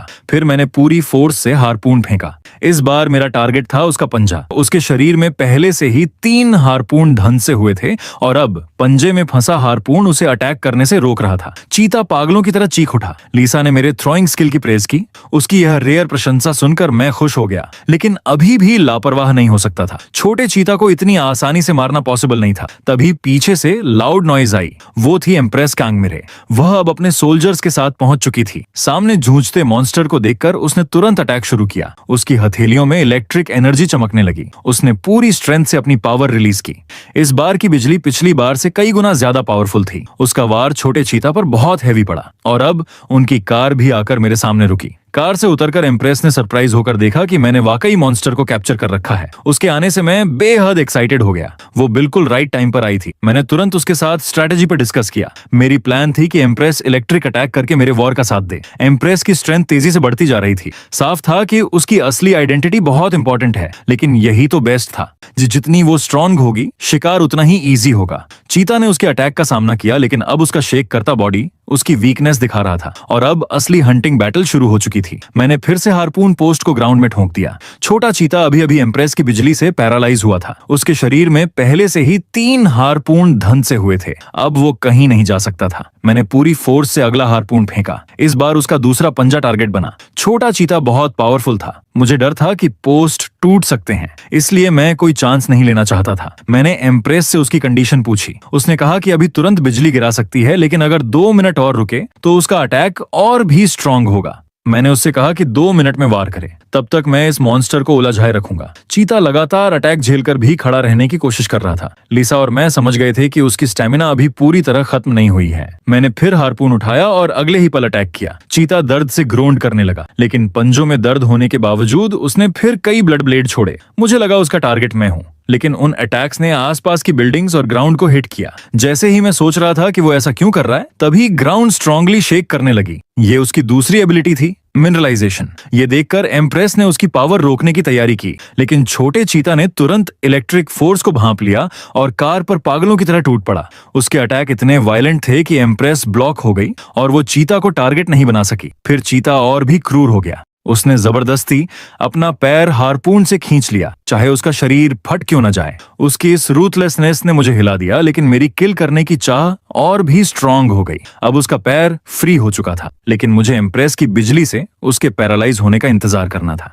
मैं तुरंत एम्प्रेस की कार की रूह पर कूद गया और पूछा कि क्या उसके पास कोई और हथियार है। तभी पास खड़े सोल्जर ने गन निकालकर पूछा, क्या ये काम करेगी? ये देखकर मैं और एम्प्रेस दोनों साइलेंट हो गए, लेकिन इस टाइम गन बेस्ट ऑप्शन था। मैंने एम्प्रेस से गन मांगी। गन लेकर मैं स्पीड से चीता की ओर भागा। छोटे चीता की सर्वाइवल इंस्टिंक्ट बेहद स्ट्रांग थी। उसका पागलपन बता रहा था कि क्लोज कॉम्बैट बहुत रिस्की है। हार्पून को पकड़ने वाले पोस्ट भी अब ज्यादा देर तक नहीं टिकेंगे क्योंकि उसके मिनरलाइजेशन स्किल ने मिट्टी को ढीला कर दिया था। यही सोचते हुए चीता पहले ही एक पोस्ट से फ्री हो चुका था। रोप अभी भी स्ट्रांग थी लेकिन बिना हार्पून के टूट नहीं सकती थी। पास खड़ी एम्प्रेस बेचैन नजर आ रही थी लेकिन उसके पावरफुल इलेक्ट्रिक अटैक में अभी भी 1 मिनट बाकी था। छोटा चीता तेजी से पागल होता जा रहा था और लगातार अपने मिनरलाइजेशन स्किल को एक्टिवेट कर रहा था। मुझे डर था कि यह पूरी तरह से फ्री हो जाएगा, इसलिए मैंने तुरंत हाथ में गन उठा ली। फिर मैंने उस पर एम किया और बुलेट्स की बारिश कर दी। अनएक्सपेक्टेडली मेरी छोड़ी हुई बुलेट्स ने सच में चीता की आईज को इंजर कर दिया। ये मेरे शूटिंग स्किल के मैक्स लेवल पर पहुंचने की वजह से था। कार में एम्प्रेस भी शॉक्ड रह गई। उसे यहां तक डाउट हुआ कि मेरी गन एनहांस्ड है क्योंकि लेवल 3 मॉन्स्टर्स नॉर्मली किसी भी कंडीशन में गन से हंट नहीं होते। वन पॉसिबिलिटी ये थी कि मेरी टेक्निक ने फायर आर्म को उसकी लिमिट से आगे पुश कर दिया था, लेकिन जल्द ही मेरी फायर पावर छोटे चीते को दबा नहीं पाई और मैंने एम्प्रेस को अर्जेंटली बुलाया। उसने तुरंत जवाब दिया, बस 7 सेकंड और मैं पावरफुल लाइटनिंग अटैक लॉन्च कर सकती हूँ। उसी पल छोटा चीता सभी हार्पून से सक्सेसफुली फ्री हो गया, लेकिन मैंने तुरंत गन फेंक दी। फिर एक हार्पून उठाया और चीता पर जोरदार स्ट्राइक मारा। शार्प पेन ने इसे रिस्पॉन्स देने में हेल्पलेस बना दिया और एम्प्रेस का अटैक फाइनली फुल चार्ज हो गया। अगले ही पल बिजली उसकी फिंगर से फट पड़ी और फिर टेरिफाइंग लाइटनिंग चीता के सर पर गिर गई। एक ही पल में मॉन्स्टर पूरी तरह से थंडर में घिर गया। एम्प्रेस लगातार बिजली जनरेट करती रही लेकिन डाइंग चीता फिर भी एम्प्रेस को मारने की कोशिश कर रहा था। फ्री होने के बाद चीता ने तुरंत अपनी इनविजिबिलिटी एबिलिटी एक्टिवेट कर ली। इससे एम्प्रेस को बिल्कुल अंदाजा नहीं था कि वो कहां से अटैक करेगा, लेकिन इससे पहले कि चीता एम्प्रेस पर हिट कर पाता मैं ऑलरेडी उसके सिर के ऊपर पहुंच चुका था। नेक्स्ट मोमेंट मेरे हाथ में हार्पून ने जोरदार तरीके से उसकी स्कल को पियर्स कर दिया। अपनी लास्ट सांस लेते हुए छोटा चीता फाइनली जमीन पर गिर पड़ा। खतरा टल जाने के बाद एम्प्रेस क्यूरियस थी कि मैंने चीता को कैसे डिटेक्ट किया, लेकिन मैंने रिप्लाई नहीं किया बल्कि अनगिनत रोप्स का यूज करके चीते को बांध दिया। लीसा को समझ नहीं आया कि मैंने मॉन्स्टर को तुरंत क्यों नहीं मारा। इसे देखकर मैंने उसे एक्सप्लेन किया कि मैं सब कुछ अकेले नहीं रख सकता था। जब एम्प्रेस आई तो वो मेरे एक्शन से हैरान थी क्योंकि इस बार मैंने खुद उसे टीम में ज्वाइन करने के लिए इनवाइट किया था और मैं पूरा एक्सपीरियंस अपने पास नहीं रखना चाहता था। हालांकि ये इनवाइट उसे थोड़ा सडन लगा, लेकिन एम्प्रेस खुशी खुशी मेरी टीम में शामिल हो गई। कुछ टाइम बाद सिस्टम ने नोटिफाई किया कि हमने सक्सेसफुली टीम बना ली है। उस पेज को देखकर, जिसे मैंने पहले कभी नहीं देखा था, मेरा फेस अननोन एक्साइटमेंट से भर गया। एम्प्रेस मुझे इतना खुश देखकर कंफ्यूज थी, लेकिन जब उसने पूछा कि क्या ये मेरी फर्स्ट टाइम टीम बनाना था तो मैं तुरंत काल्म हो गया और एक्सक्यूजेस देने लगा। अब बारी थी इस लेवल 3 मॉन्स्टर को बुचर करने की। डाइंग चीता को देखते हुए मैंने उसे फाइनल गुड बाय दिया, फिर सीधे उसे किल कर दिया। चीता को किल करने से मिला एक्सपीरियंस मुझे सीधा लेवल 36 तक ले गया। सभी एट्रीब्यूट्स 10 पॉइंट्स बढ़ गए। पास में लीसा मुझे इतने लेवल्स अप होते देखकर संतुष्ट लगी, लेकिन लेवल अप करने के बाद मुझे चक्कर आने लगे। ये एक बार में बहुत ज्यादा एक्सपीरियंस गेन करने के कारण था। पास में एम्प्रेस को भी नौजिया फील हुआ। लीसा ने बताया कि लेवल 3 मॉन्स्टर्स को किल करने से लेवल 2 के मुकाबले कहीं ज्यादा एक्सपीरियंस पॉइंट मिलता है। कंटिन्यूअस लेवलिंग की वजह से साइड इफेक्ट्स ने हमें बहुत अनकंफर्टेबल कर दिया, लेकिन कुछ समय बाद हम ठीक हो जाएंगे। थोड़ी देर बाद एम्प्रेस और मैं फाइनली नॉर्मल हो गए। अब लूट डिस्ट्रीब्यूट करने का टाइम आ गया था। मैं ओरिजिनली इंटैक्ट चीते की स्किन का यूज आर्मर को रीमेक करने के लिए करना चाहता था, लेकिन स्किन अब परफेक्ट इक्विपमेंट नहीं बना सकती थी। हालांकि स्किन लूज होना सैड था, लेकिन अगर मुझे एक मैजिक स्टोन मिल जाए तो वो काफी बड़ा कॉम्पेंसेशन होता। मॉन्स्टर्स की 100% मैजिक स्टोन ड्रॉप रेट नहीं होती और लेवल जितना हाई होता है, स्टोन कंडेंस होने की प्रायिकता उतनी ही कम होती है। चीते की स्किन काटने के बाद मैं अंदर पहुंचा और सर्च करने लगा। कुछ टाइम बाद मुझे कुछ फील हुआ और मैंने उसे बाहर निकाला। मेरे हाथ में जो ग्लो कर रहा था वो एक लेवल 3 मैजिक स्टोन था। इसका मतलब था कि मैं स्किल एवोल्यूशन से सिर्फ 2 कंडीशंस दूर था। लेकिन अब जबकि मैं एम्प्रेस के साथ टीम में था तो मैजिक स्टोन उसका भी हिस्सा होना चाहिए था। ये देखकर एम्प्रेस ने कहा कि उसका कंट्रीब्यूशन इतना बड़ा नहीं था, लेकिन मैंने कहा तुम्हारे बिना मैं किल अचीव नहीं कर सकता था। मेरी बात सुनकर एम्प्रेस बहुत खुश लगी। उसे उम्मीद नहीं थी कि लूट में उसे मेरी रिकॉग्निशन मिलेगी। उसने भी कंट्रीब्यूशन के हिसाब से डिस्ट्रीब्यूशन किया। उसने देखा कि मुझे सच में मैजिक स्टोन की जरूरत है। फिर उसने खुद कहा कि स्टोन को शेयर करने की जरूरत नहीं, बस मैं मॉन्स्टर के बुचर्ड रिमेन्स का हाफ हिस्सा उसे दे दूं। मेरे सरप्राइज फेस को देखकर एम्प्रेस ने एक प्रॉपर एक्सप्लेनेशन दिया। उसने कहा आज की दुनिया में बुचर और ब्लैकस्मिथ स्किल्स वाले लोग सबसे पॉपुलर हैं। अगर आप बुचरिंग से रिवॉर्ड्स नहीं निकाल सकते तो चाहे आप कितने भी मॉन्स्टर स्किल कर लो, कोई फायदा नहीं। इसलिए तुम्हारा यूनिक बचरिंग स्किल किसी भी चीज से ज्यादा इंपॉर्टेंट है। जैसे ही मैंने चीता को कट करना शुरू किया, एम्प्रेस ने अपने लोग बुलाए ताकि मटेरियल ले जाने में हेल्प कर सकें। सीन देखकर लीजा ने सोचा कि मुझे एम्प्रेस के साथ अच्छे रिलेशन बनाने चाहिए।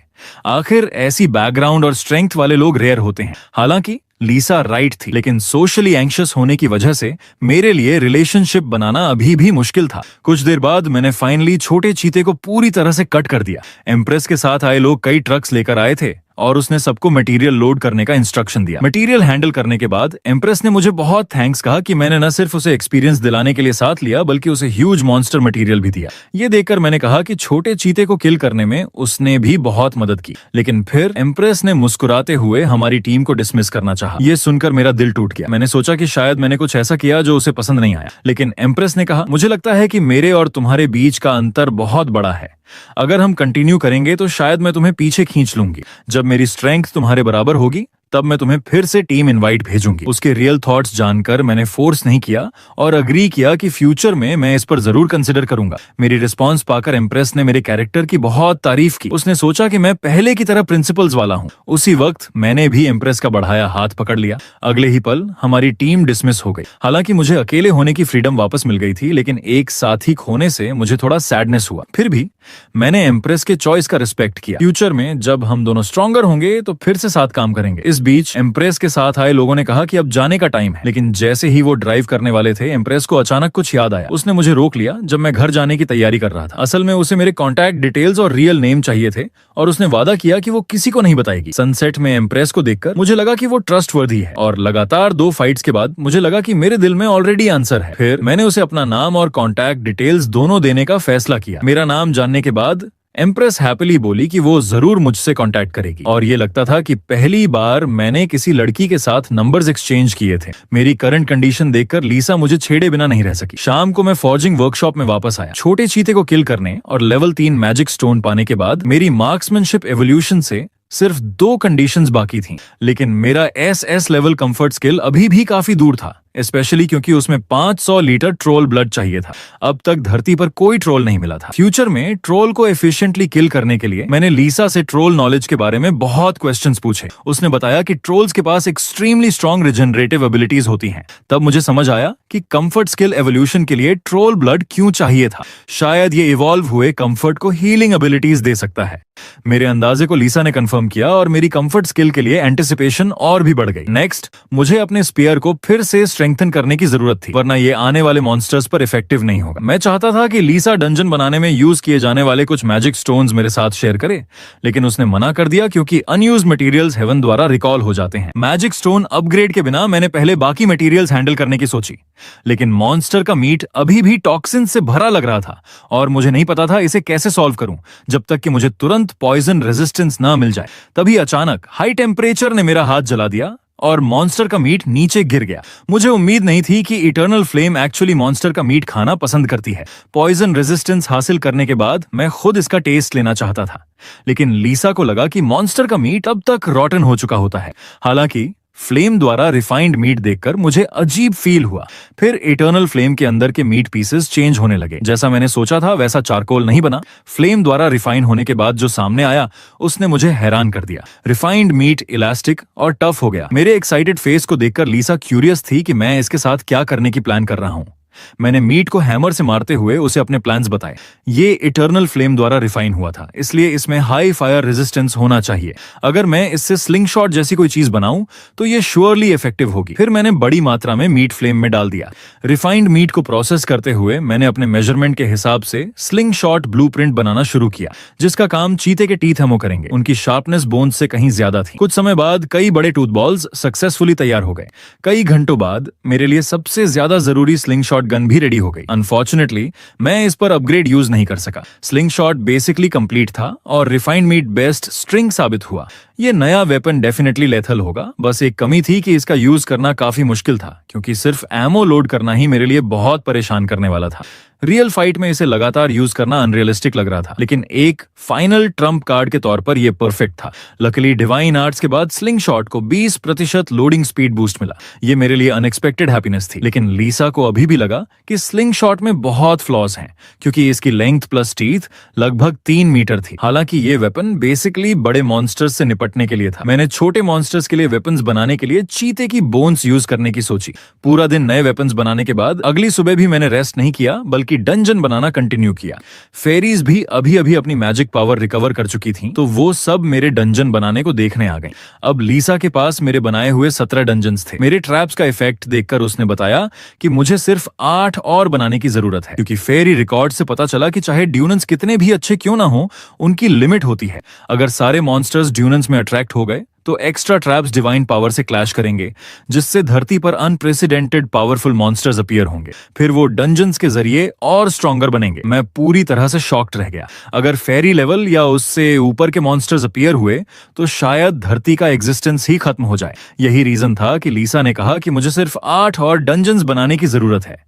लेकिन पास के मेल फेरी हिल थोड़े इम्पेशेंट लग रहे थे, क्योंकि धरती पर बहुत अनएक्सपेक्टेड ट्रबल्स आ रही थीं, और उनकी नजर में इन सारी परेशानियों में सबसे ज्यादा ट्रबल मेकर मैं ही था। एंजल हिल चाहता था कि लीसा फ्यूचर में मुझे डिसिप्लिन करे, लेकिन लीसा ने उसका विरोध किया, क्योंकि उसे गॉड ने मेरी मदद करने के लिए भेजा था, डिसिप्लिन करने के लिए नहीं। और उसके पास ये डिसाइड करने का और भी कम हक था कि मैं क्या करूं। ये सुनकर हिल खुद को रोक नहीं पाया और लीसा का मजाक उड़ाने लगा, ये सोचकर कि वो बहुत जिद्दी है। जैसे ही उसने ये बोला, डिवाइन पावर धीरे धीरे लीसा के हाथों में इकट्ठा होने लगी। अगले ही पल डिवाइन पावर की एक लाइट सोर्ड उसके हाथ में अपीयर हुई। लीसा ने अचानक अपनी तलवार हिल की तरफ मोड़ दी। क्लियरली उसे किसी का इंटरफेरेंस बिल्कुल पसंद नहीं था।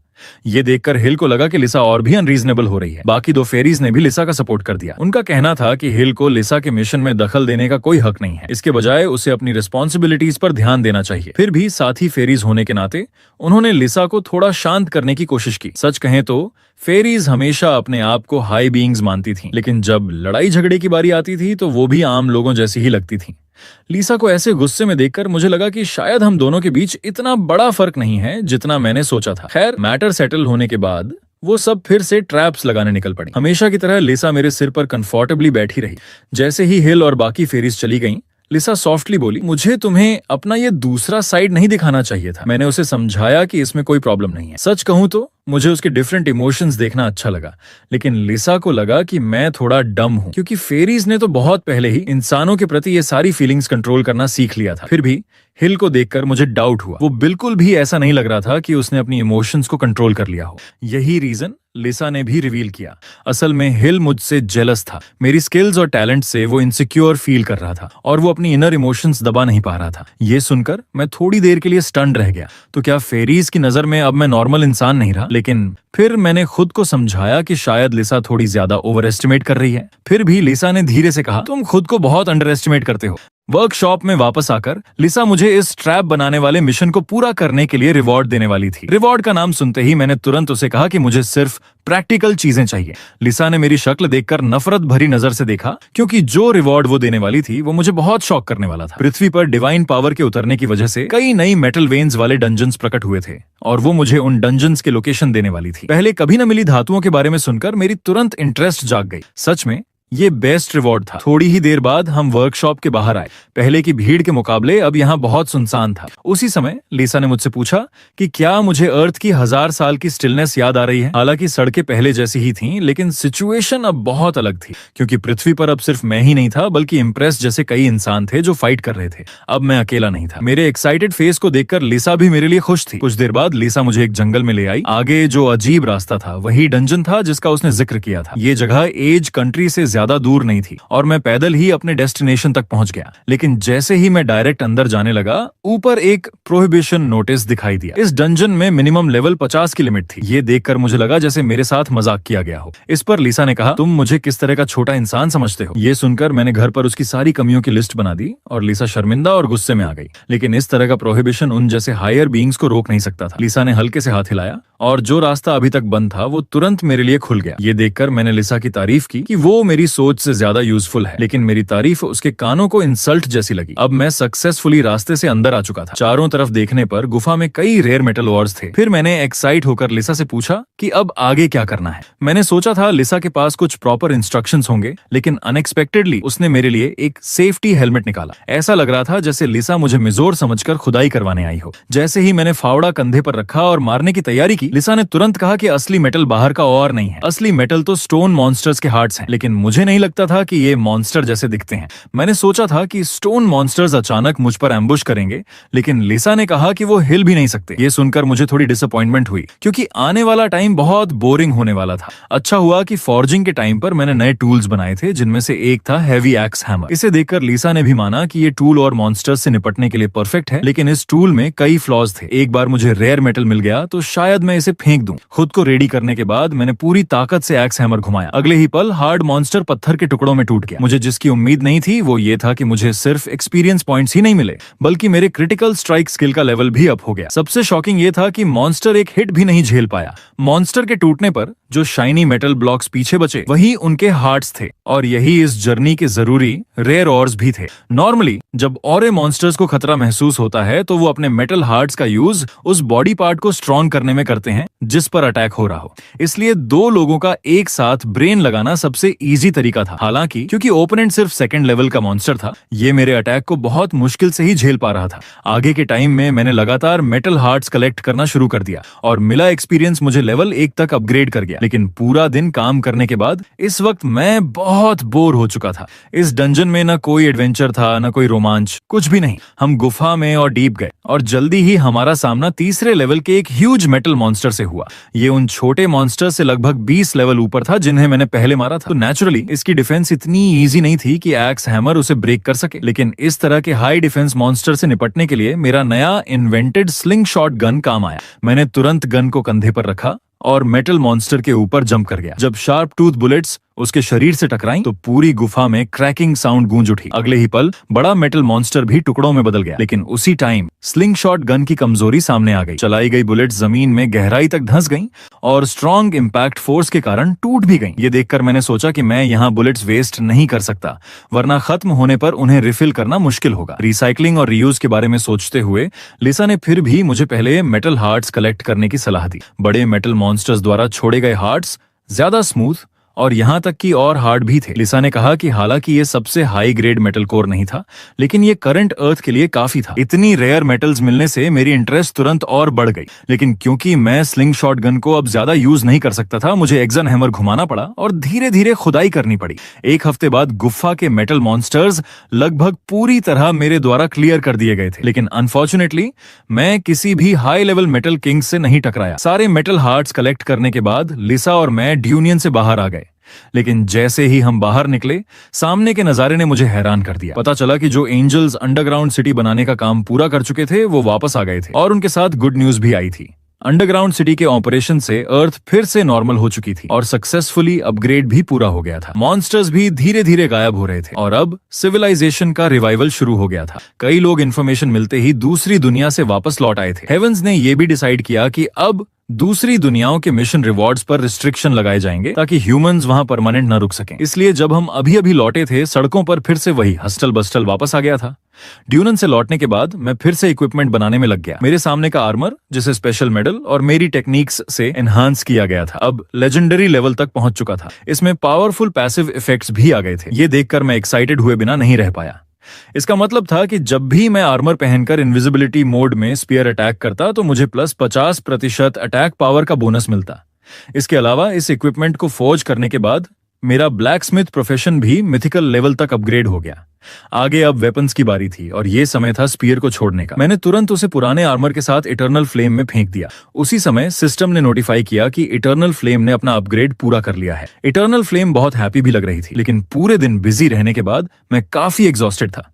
इसलिए मैंने डिसाइड किया कि घर जाकर प्रॉपर रेस्ट करूं। अगली सुबह मैं जल्दी उठ गया। लिविंग रूम का सीन मेरे लिए नॉस्टैल्जिक था। मेरे पेरेंट्स दूसरी दुनिया से लौट आए थे और मेरी मॉम पहले की तरह ब्रेकफास्ट बना रही थी। मॉन्स्टर्स के मास इन्वेजन के बाद से मैंने बहुत लंबे टाइम तक नॉर्मल फूड ठीक से नहीं खाया था, लेकिन ब्रेकफास्ट के बीच में ही डैड को जल्दी से वर्क पर जाना था। क्योंकि अब सब कुछ नॉर्मल हो गया था, उन्हें अपना प्रीवियस जॉब जारी रखना पड़ा। हालांकि बहुत से लोगों ने मॉन्स्टर हंटर बनने के लिए अपनी जॉब्स छोड़ दी थीं, लेकिन डैड अब भी स्टेबिलिटी पसंद करते थे। जाने से पहले मैंने जल्दी से डैड को रोका और उन्हें डिफेंसिव अंडरवेयर पहनाया जो मैंने पहले बनाया था। ये लो लेवल मॉन्स्टर्स के ज्यादातर डैमेज को रोक सकता था। डैड को बाय कहने के बाद मॉम ने कहा कि यूनिवर्सिटीज फिर से खुल गई हैं और पूछा कि क्या मैं स्कूल वापस जाना चाहता हूँ। ये सुनकर मैंने तुरंत मना कर दिया, क्योंकि अब मुझे इसकी जरूरत नहीं थी। मॉम ने मेरे डिसीजन को सपोर्ट सपोर्ट किया और मुझे फोर्स नहीं किया। ब्रेकफास्ट खत्म करने के बाद मैंने मॉम के लिए भी वही डिफेंसिव अंडरवेयर बनाया, लेकिन उनकी इंटरेस्ट मेरे हैवी हैंडबैग में ज्यादा थी। हालांकि बैग काफी हैवी था, इसलिए मैंने वो मॉम को नहीं दिया और इंस्टेड उन्हें एक लाइट पोर्टेबल बैकपैक दिया। घर से निकलकर मैं फिर से वर्कशॉप पहुंचा, लेकिन जैसे ही मैंने दरवाजा खोला, अंदर एवरीथिंग पूरी तरह रेनोवेटेड हो चुका था। पता चला कि ये गॉड की तरफ से एक रिवॉर्ड था। वर्कशॉप के सारे टूल्स अब हाई लेवल के थे और ये मटेरियल्स तो केवल अर्थ के सेकंड स्टेज में डेवलप होने के बाद ही मिल सकते थे। जैसे ही मैं ब्राइट आई से उन्हें देख रहा था और लीसा ऑफ गॉड का थैंक्स कर रहा था, लीसा ने कहा कि ये सारे रिवॉर्ड्स नहीं है। फिर वो मेरे पास एक बुक लेकर आई, इसमें पॉइजन रेजिस्टेंस स्किल थी। ये मुझे लेवल 4 मॉन्स्टर्स के पॉइजन को रेजिस्ट करने में हेल्प करेगी। ये देखकर मैं और भी एक्साइटेड हो गया, क्योंकि इसका मतलब था कि फ्यूचर में मैं मॉन्स्टर मीट भी फ्रीली खा सकता था। अब लास्ट रिवॉर्ड बचा था। अर्थ ने अपना एवोल्यूशन पूरा कर लिया था, इसलिए लिसा मुझे उस डंजन का लोकेशन देने वाली थी जहां ट्रॉलर्स दिखाई दिए थे। वो जगह वास्तव में कंट्री एन में थी। लिसा से इन्फो मिलने के बाद मैंने तुरंत टिकट खरीदी और एयरपोर्ट पहुंच गया। मेरी इतनी जल्दी का कारण ये था कि ये मेरी फर्स्ट एयरप्लेन जर्नी होने वाली थी। लेकिन तभी लिसा ने माथा पकड़ लिया और बोली, मुझे लगता है मैं कुछ भूल गई। उसने कहा कि अर्थ का ऑर्डर अब पूरी तरह रिस्टोर हो चुका है और अब फॉरेन ट्रैवल के लिए पासपोर्ट और वीजा जरूरी है। ये तो बेसिक कॉमन सेंस था, लेकिन मेरे पास दोनों में से कुछ भी नहीं था।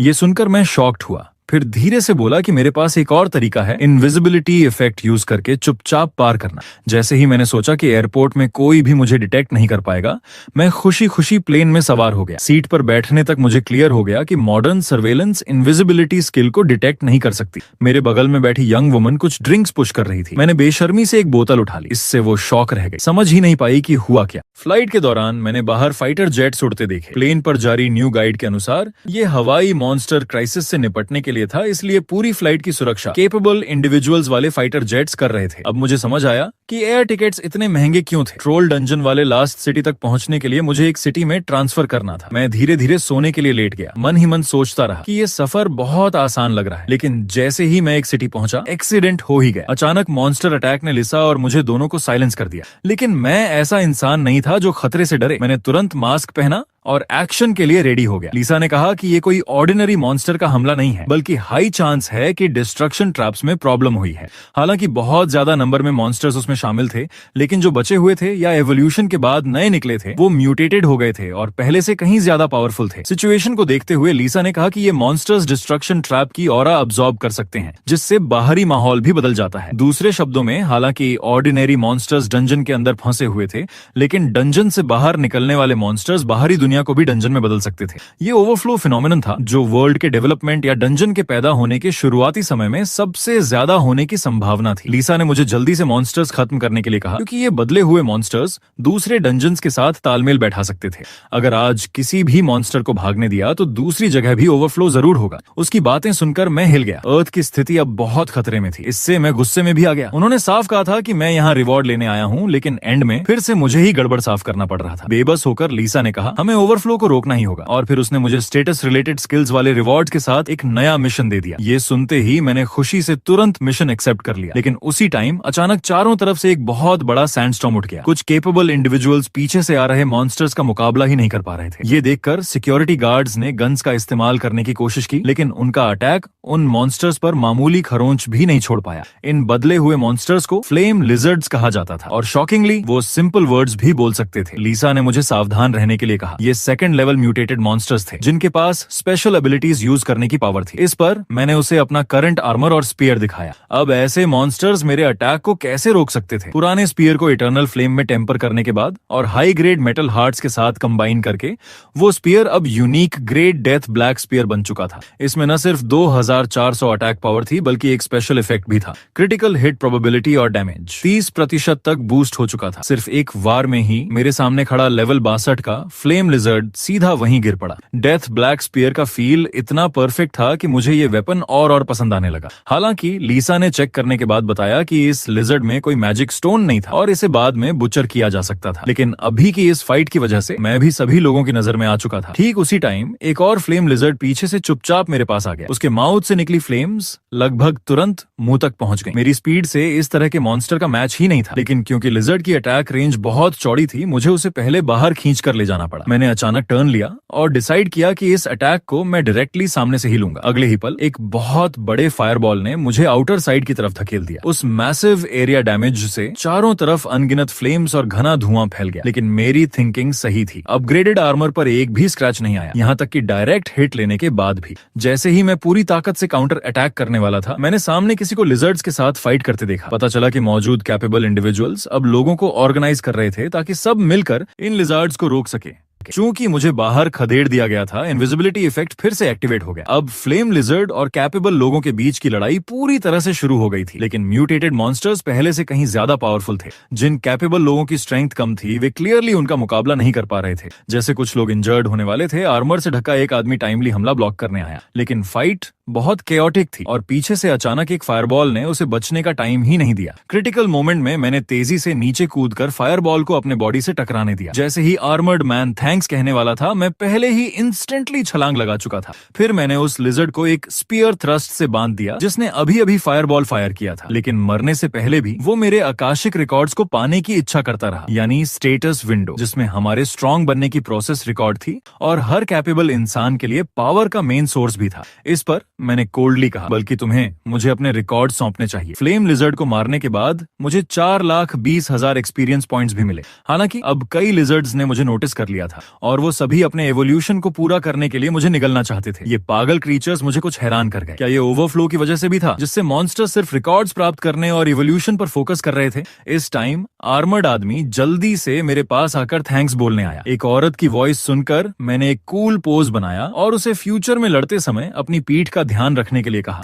जिस बात ने मुझे सबसे ज्यादा खुश किया वो ये थी कि उसने सच में मेरी तारीफ की कि मैं हैंडसम हूँ। हालांकि लीसा ने कहा कि ऐसा इसलिए था क्योंकि वो मेरा चेहरा नहीं देख सकती थी। टाइम गुजरता गया और लिजर्ड्स के साथ हमारी फाइट जारी रही। मेरे पीछे अब सभी मॉन्स्टर्स के कॉर्पसेस थे। मेरा लेवल भी 44 तक पहुंच गया था, लेकिन ये लिजर्ड्स आते ही जा रहे थे, जिससे मैं थोड़ा टायर्ड हो गया। लीसा ने कहा कि हमें पहले लीडर को मारने की जरूरत है जो एनवायरमेंटल चेंजेस को डायरेक्ट कर रहा था। अगर हमने उस बॉस को नहीं मारा तो मॉन्स्टर्स आते रहेंगे। लेकिन शुरुआत से ही मैं कई लिजर्ड से घिरा हुआ था जो एक साथ हमला कर रहे थे, इसलिए मैं उससे दूर भी नहीं जा पा रहा था। ये फ्लेम लिजर्ड्स पागल डीमंस की तरह थे। हर एक मुझे ऐसे देख रहा था जैसे उन्हें कोई खजाना मिल गया हो। न सिर्फ वो बहुत ज्यादा थे, बल्कि उनका लगातार बड़बड़ाना भी मुझे डिस्टर्ब कर रहा था। जितनी जल्दी आगे बढ़ना पॉसिबल था, मेरी किलिंग और भी तेज हो गई। मैंने हर मॉन्स्टर को एक भाले की वार से खत्म किया और लोग मुझे एक वॉर गॉड की तरह देखते रहे। पास के एक आदमी ने हैरानी से आह भरी, क्योंकि उनमें से कई के लिए एक मॉन्स्टर से निपटना काफी मुश्किल था। उसी समय लिजर्ड्स के एक ग्रुप को मारने के बाद मैं तुरंत हवा में कूद गया। आगे मुझे केयरफुली ढूंढने की जरूरत थी कि लिजर्ड्स का लीडर कौन था। जल्द ही मैंने ब्लैक लीडर को कई लिजर्ड्स द्वारा प्रोटेक्टेड पाया। बिना किसी हेजिटेशन के मैंने अपने स्पीयर के साथ नीचे चार्ज किया। पावरफुल फोर्स ने सभी लीडर गार्ड्स को मार डाला और मैं लेवल 45 तक भी पहुंच गया। लेकिन ये लेवलिंग स्पीड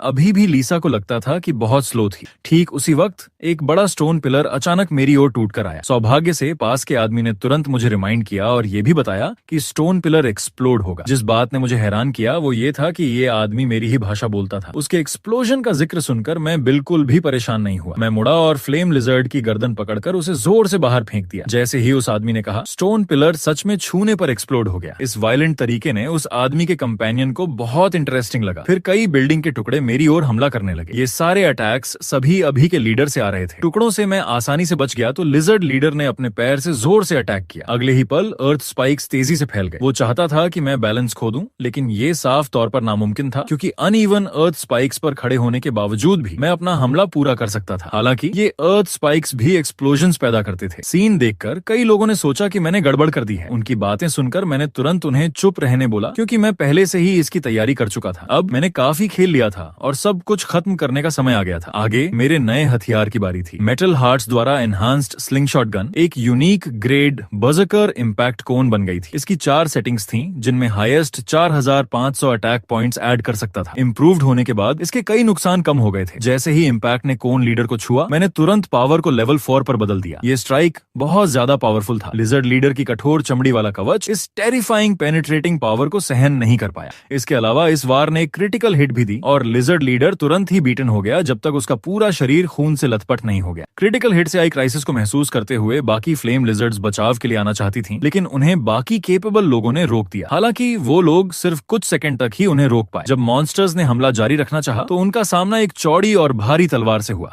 ये एक ब्लैक लॉन्ग सोर्ड थी जिसे प्योर मेटल हार्ट्स और कई हाई ग्रेड मटेरियल्स से इटर्नल फ्लेम टेम्परिक के जरिए फोर्ज किया गया था। जैसे ही मैं उस तलवार की डोमिनेटिंग प्रेजेंस से खुश हो रहा था, पीछे से लिजर्ड लीडर बोला। उसने फिर वही बात दोहराई कि वो मेरे रिकॉर्ड्स चाहता है और ताकतवर ह्यूमंस को निगलना चाहता है। फिर उसने एक चीख निकाली और मैं अभी पलटकर उसे मारने ही वाला था कि उसने अचानक अपना स्किल एक्टिवेट किया। तभी जमीन से ढेर सारे पत्थर उठने लगे और आखिर में एक ऊंचा स्टोन माउंटेन बन गया। वहां मौजूद सब लोग हैरान रह गए क्योंकि उस लिजर्ड लीडर ने पूरा बैटलफील्ड उड़ाने की प्लान बना ली थी। अनगिनत पत्थर दरारों के साथ टूटकर नीचे गिरने लगे, लेकिन वो लीडर बहुत जल्दी खुश हो गया था। वो अब भी सोच रहा था कि इंसानों को बदलकर दुनिया में सबसे ज्यादा पावरफुल हो जाएगा। लेकिन अफसोस, अपनी बात पूरी करने से पहले ही मेरी मैसिव सोर्ड उसके ऊपर गिर चुकी थी। उसकी इमेजिनेशन के बारे में मैंने ठंडी आवाज में बस इतना कहा, सपने देखना बंद कर छिपकली की औलाद। उस लीडर को मारने के बाद आसपास का एनवायरनमेंट धीरे धीरे बदलने लगा, लेकिन उसने ज्यादा एक्सपीरियंस पॉइंट्स नहीं दिए। लिसा ने बताया कि म्यूटेटेड मॉन्स्टर्स उतने ही लेवल पर बस मजबूत होते हैं, उनसे ज्यादा एक्सपीरियंस पॉइंट नहीं मिलता। आखिरकार वो लीडर सिर्फ सेकंड टीयर का ही था। ये सुनकर मैं थोड़ा उदास तो हुआ, लेकिन कम से कम ये इवेंट खत्म हो गया। जब मैं नीचे आया तो सामने का नजारा चौंका देने वाला था। कई केपेबल लोग मुझे घेर चुके थे। उनमें से दो खास तौर पर बहुत एक्साइटेड लग रहे थे। एक लड़की ने कहा कि अगर मैं इंजर्ड हूं तो वो मेरी मदद कर सकती है। उस समय मैंने उन्हें देखकर गलती से सोच लिया कि ये दोनों लवर्स हैं। ये सोचते ही मेरा चेहरा बदल गया और लिसा ने कहा कि उसे मुझ में जेलसी महसूस हो रही है। जब मैंने जवाब दिया कि मैं इंजर्ड नहीं हूं तो मैंने उन्हें जल्दी से कहा कि बाकी बचे मॉन्स्टर्स को फिनिश करो और किसी को भागने मत दो। मेरे जाते हुए लुक को देखकर वो लड़की थोड़ी क्यूरियस हुई और बोली कि क्या मैं थर्ड क्लास जॉब चेंज करने वाला वॉरियर हूँ। समय धीरे धीरे बीतता गया और अब फ्लेम लिजर्ड्स को मारने की लड़ाई अंत के करीब थी, लेकिन उन्हें मारते वक्त मुझे अचानक पहले देखी गई मूवीज याद आ गईं। मैंने सोचा, अगर मैं इतनी मेहनत से लिजर्ड्स को मारूं और उनमें से कोई एक बचकर चुपचाप भाग निकले तो फिर वो इंतजार करेगा कि मैं सिटी छोड़ दूं और उसके बाद दोबारा तबाही मचाने लौट आएगा। ये सुनकर लिसा ने आंखें घुमाई और बोली कि मैंने कैसी मूवीज देखी हैं। उसने कहा कि ऐसी बातें रियलिटी में मेरे सामने होना नामुमकिन है। फिर उसने मुझे लिजर्ड्स के हाइडआउट्स की ओर आगे बढ़ाया। आखिरी बची हुई लिजर्ड्स को मारने के बाद मैंने लगभग सबको खत्म कर दिया। जैसे ही मैं उनका लूट अपने बैग में भर रहा था, लिसा ने कहा कि भले ही ये एक स्पेशल स्टोरेज बैग है, लेकिन इसमें इतना सब भरना ठीक नहीं। शुरू में मैंने बात पर ध्यान नहीं दिया क्योंकि मेरी स्ट्रेंथ काफी थी, लेकिन थोड़ी ही देर बाद मेरा शरीर लड़खड़ाने लगा और मैं भारी बोझ से जमीन पर दब गया। बैग जो मॉन्स्टर्स के कॉर्प्सेस से भरा था सचमुच बहुत हैवी था। तब मैंने लिसा से कहा कि वो इस बैग में कुछ वेट रिडक्शन का स्पेल डाल दे। मैंने पहले बैग को जमीन पर फेंक दिया और फिर इस मिशन की कंफर्मेशन की। इसके बाद लिसा ने मंत्र पढ़ना शुरू किया और जादू का निशाना मेरा बैग पर बन गया। कुछ देर बाद लिसा ने दो और एंजल्स को बुलाया। वो चाहती थी कि उसके साथी भी डिवाइन आर्ट चलाने में मदद करें। बैग को जमीन पर दबा हुआ देखकर दोनों एंजल्स ने तुरंत लिसा का मतलब समझ लिया। फिर तीनों ने मिलकर बैग पर डिवाइन पावर डालनी शुरू कर दी। जल्द ही मेरा बैग पंख की तरह हल्का उड़ने लगा। लिसा ने मुझे बताया कि अब मैं बैग का वेट अपनी इच्छा से डिसाइड कर सकता हूँ। चाहे इसमें कई टन सामान डाल दूं, लेकिन मैं इसे सिर्फ कुछ ग्राम का वेट कर सकता हूँ। तभी पास खड़ी ग्रीन हेयर फेरी मुस्कुराई। उसने कहा कि उसने आज मेरी फाइट देखी थी और जिस बच्चे की वो देखभाल कर रही थी उसने भी इस लड़ाई में हिस्सा लिया था। ये सुनकर मैं चौंक गया। पता चला कि मेरे अलावा और भी ह्यूमंस थे जिन्हें फेरी जैसी मदद मिल रही थी। लिसा ने बताया कि ये सच है और ऐसे रेयर, स्पेशल और केपेबल लोगों की रक्षा के लिए ही किया जाता है। उस ग्रीन हेयर्ड फेरी का नाम पेरीता था और जिस बच्चे की वो देखभाल कर रही थी उसका नाम था रुयूना, एक प्रीस्ट जिसे गॉडेस ऑफ ब्यूटी ने आशीर्वाद दिया था। उसने होप किया कि अगर फ्यूचर में मेरी मुलाकात उससे हो तो मैं उसकी मदद कर सकूं।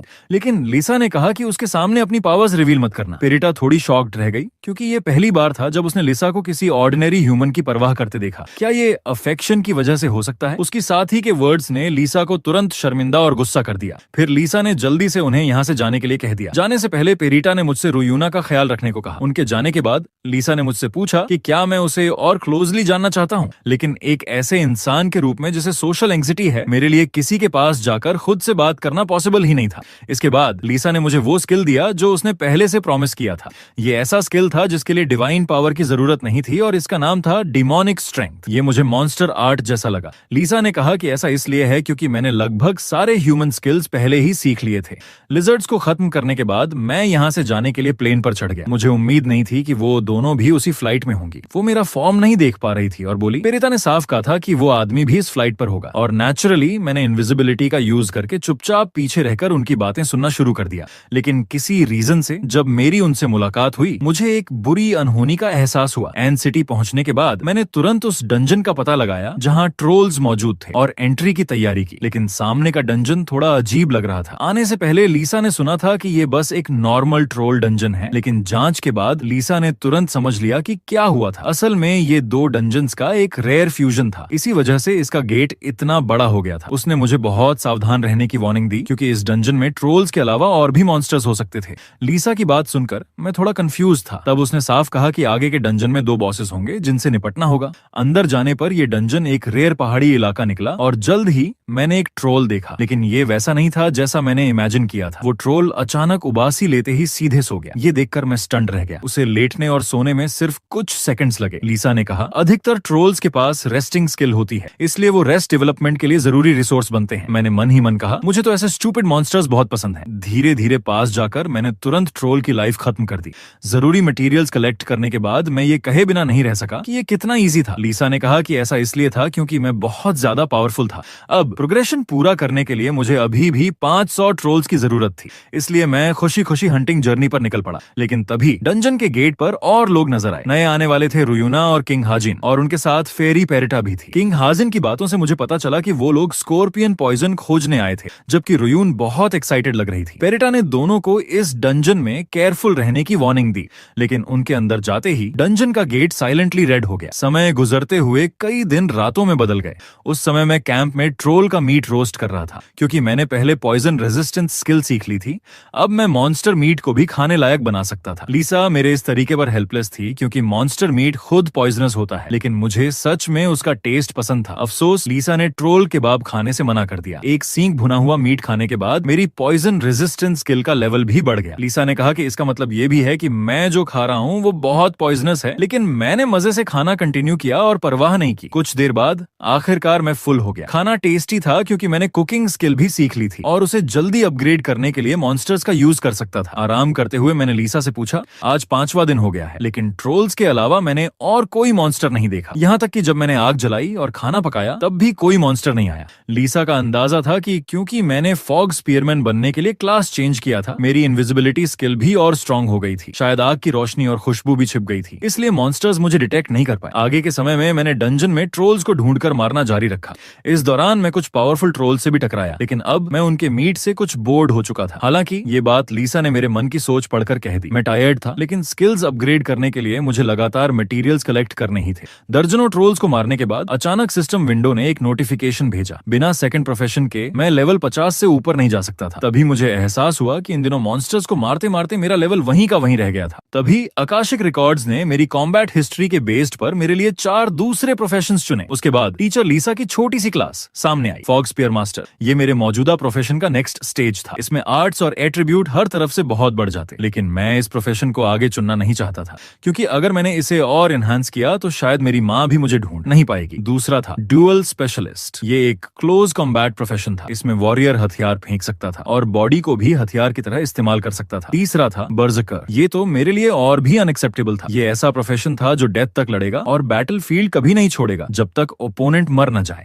लीसा की नजर में ये तीनों प्रोफेशंस बहुत पावरफुल और रेयर थे, और उनमें एक बात कॉमन थी, ये डिवाइन पावर से ज्यादा इन्फ्लुएंस नहीं थे। अफसोस इनमें से कोई भी मुझे पसंद नहीं आया। इसलिए मैंने पूछा, बाकी बचा हुआ नोविस डेथ गॉड क्या है? ये भी उसी ग्रुप का एकमात्र प्रोफेशन था जिसके बारे में लीसा क्लियर नहीं थी। शायद कोई नया और यूनिक प्रोफेशन था। मैंने बस यही उम्मीद की कि ये पिछली बार की तरह अचानक प्रोफेशन चेंज न कर दे, लेकिन चूंकि बाकी मुझे पसंद नहीं आए, मैंने नोविस डेथ गॉड को ही चुनने का डिसीजन किया। लीसा पहले से एंटिसिपेट कर चुकी थी कि मैं ऐसा ही करूंगा, क्योंकि मुझे अननोन चीजें पसंद थी मोर देन एनीवन एल्स। मैंने कॉन्फर्मेशन पर हाथ रखा और इस बार कोई अचानक प्रोफेशन चेंज नहीं हुआ, लेकिन इसके लिए मुझे ये प्रूव करना था कि मैं सच में डेथ गॉड बनने की एलिजिबिलिटी रखता हूँ। और कंडीशंस तो बहुत आउटरेजस थी। मुझे सरप्राइज अटैक्स का यूज करके 100 सेकंड लेवल मॉन्स्टर्स को 1 स्ट्राइक में मारना था, और सरप्राइज अटैक से एक 3rd लेवल मॉन्स्टर को भी सिंगल स्ट्राइक में खत्म करना था। ये डिफिकल्टी इतनी ज्यादा थी कि मैं चिल्लाए बिना नहीं रह सका। अब मुझे डाउट होने लगा कि क्या मैं सच में सेकंड प्रोफेशन चेंज पूरा कर भी पाऊंगा। सोचने के बाद लगा कि इस डंजन में ये पूरी तरह इम्पॉसिबल भी नहीं था। लीसा सोच रही थी कि मेरे पास आखिर कौन सा स्पेशल तरीका है। फिर मैंने उसे बताया कि मुझे रेस्ट स्किल का डेवलपमेंट अभी रोकना होगा। मैं मैजिक स्टोन्स और डिवाइन पावर आर्ट्स का इस्तेमाल करके अपने वेपन्स को दोबारा एनहांस करने का प्लान बना रहा था। थोड़ी देर बाद भी मैं यही सोच रहा था कि क्या मेरे करंट वेपन्स सच में वन शॉट किल कर सकते हैं। लेकिन तभी पीछे से एक आवाज आई। मैंने पीछे मुड़कर देखा तो सामने एक बहुत बड़ा डेजर्ट स्कॉर्पियन था। असल में उसे यहाँ माउंटेन्स में नहीं होना चाहिए था, लेकिन उसके पंजों में रुयूना फंसी हुई थी। उसे अचानक कैप्चर होते देखकर पेरिता पूरी तरह हेल्पलेस थी, जबकि उसने क्लियरली उन्हें केयरफुल रहने की वार्निंग दी थी। तभी पीछे से किंग हाजिन भी भागता हुआ आया। वो उस डेजर्ट जायंट स्कॉर्पियन का पीछा कर रहा था। कंडीशन को समझे बिना मैं बहुत क्यूरियस था कि आखिर वो एक ऐसे ओपोनेंट से कैसे पकड़े गए जो दिखने में इतना स्ट्रांग भी नहीं लग रहा था। लीसा ने तुरंत गेस किया, शायद उन पर एम्बुश हुआ होगा। ओरिजिनली मेरा इरादा बिल्कुल क्लियर था, मैं इन दो लोगों से इन्वॉल्व्ड नहीं होना चाहता था, लेकिन अब जब किस्मत ने मुझे उनके रास्ते में डायरेक्टली ला खड़ा किया था तो उन्हें इग्नोर करना मेरे लिए पॉसिबल नहीं था। जैसे ही मैं एक्शन लेने ही वाला था, लीसा ने अचानक मेरी तरफ देखा और शॉक में फ्रीज हो गई। रीजन सिंपल था, उसने रिकॉग्नाइज कर लिया कि मेरे हाथ में जो स्क्यूवर है वो वही है जिसे मैं नॉर्मल दिनों में बस बारबेक्यू करने के लिए यूज करता हूँ। और जब मैंने वो मेटल हार्ट आयरन स्क्यूवर हवा में थ्रो किया तो लीसा की आंखें चौड़ी हो गईं। उसे फाइनली रियलाइज हुआ कि मैं एक्चुअली इतनी प्रेशियस मेटल से बारबेक्यू स्क्यूवर्स बना रहा था। उस स्क्यूवर का स्ट्राइक इतना शार्प और पावरफुल था कि उसने डेजर्ट जायंट स्कॉर्पियन के क्लॉ को तुरंत खोल दिया।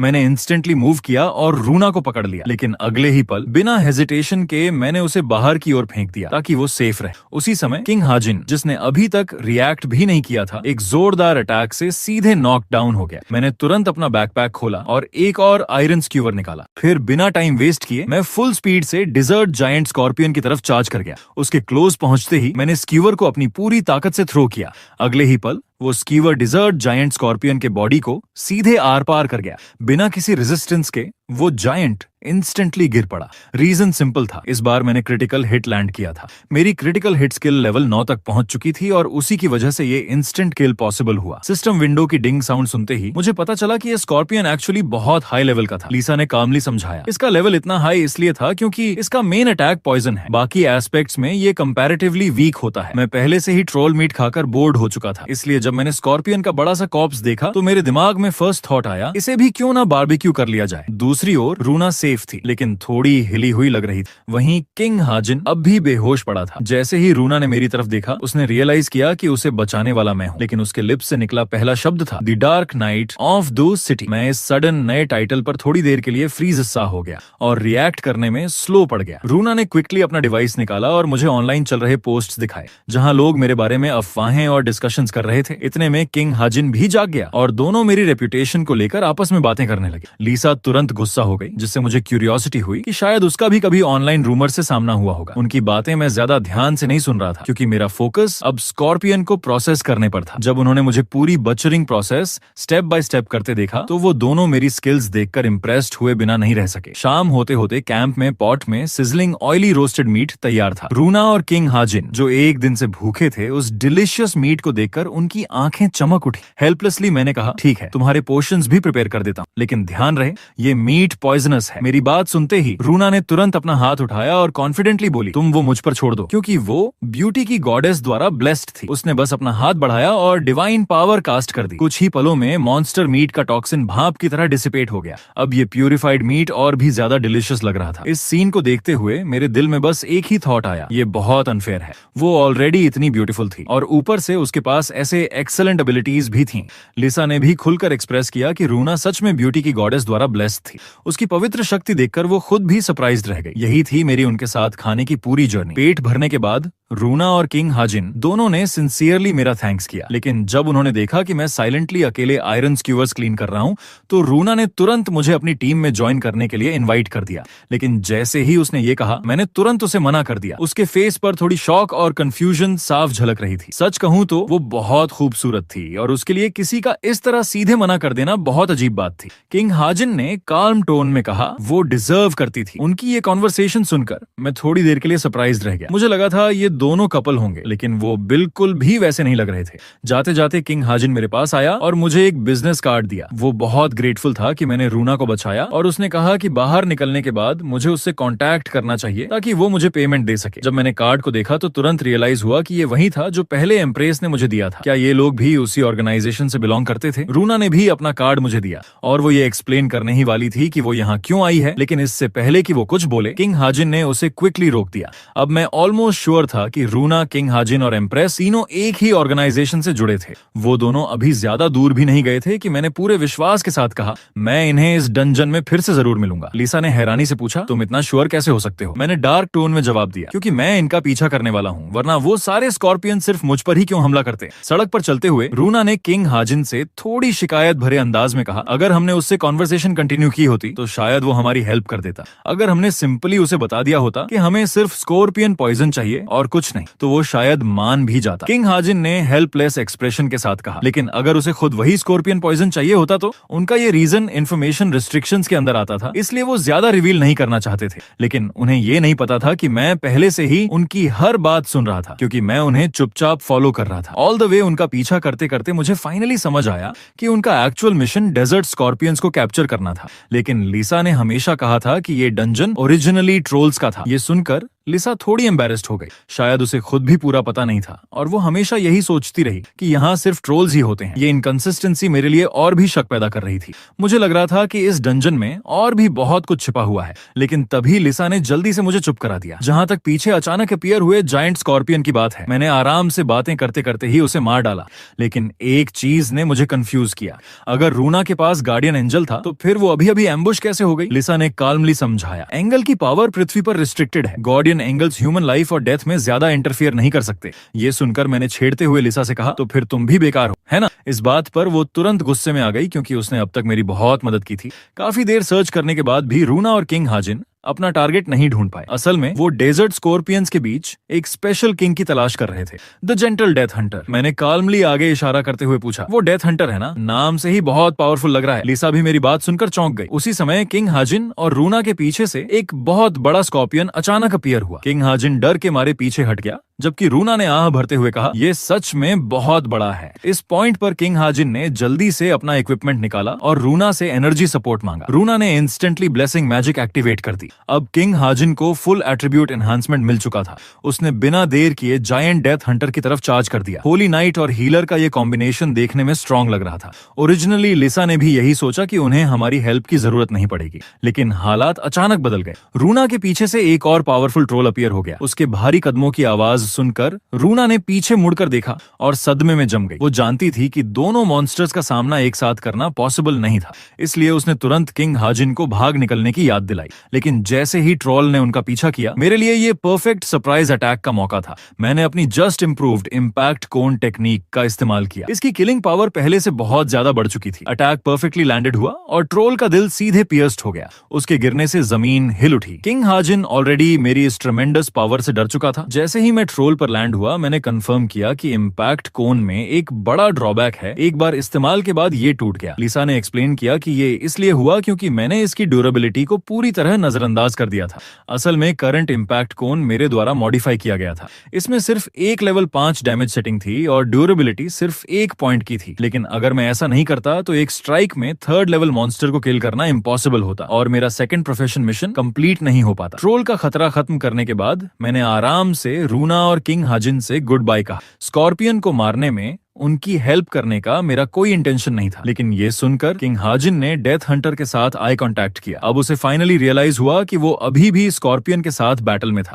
उसके खतरे में पड़ते ही रूना अब और हेजिटेट नहीं कर सकी। उसने मुझे आवाज दी जब मैं जाने ही वाला था। उसने कहा, अगर तुम हमारी मदद करके इस स्कॉर्पियन को मार दोगे तो स्कॉर्पियन पॉइजन के अलावा बाकी सब तुम्हारा होगा। ये सुनते ही मैं तुरंत मुड़ा और खुशी खुशी मान गया। मैं तो इस बात के लिए बहुत देर से इंतजार कर रहा था। किंग हाजिन मना करना चाहता था, लेकिन रूना ने उसे तुरंत टोक दिया। आखिरकार उन्हें अब मेरी मदद एक्सेप्ट करनी ही पड़ी। लेकिन तभी किंग हाजिन कुछ रिएक्ट कर पाता उससे पहले ही स्कॉर्पियन की बड़ी पूंछ ने उसे कसकर लपेट लिया। अब उसके पास इनकार करने का कोई मौका ही नहीं था। तुरंत उसकी तरफ कूदा और अपना स्पीयर स्विंग किया। एक ही वार में मैंने डेथ हंटर की जायंट स्कॉर्पियन टेल को काट दिया। अटैक यहीं खत्म नहीं हुआ था। सरप्राइज स्ट्राइक के बाद मुझे पीछा करना था।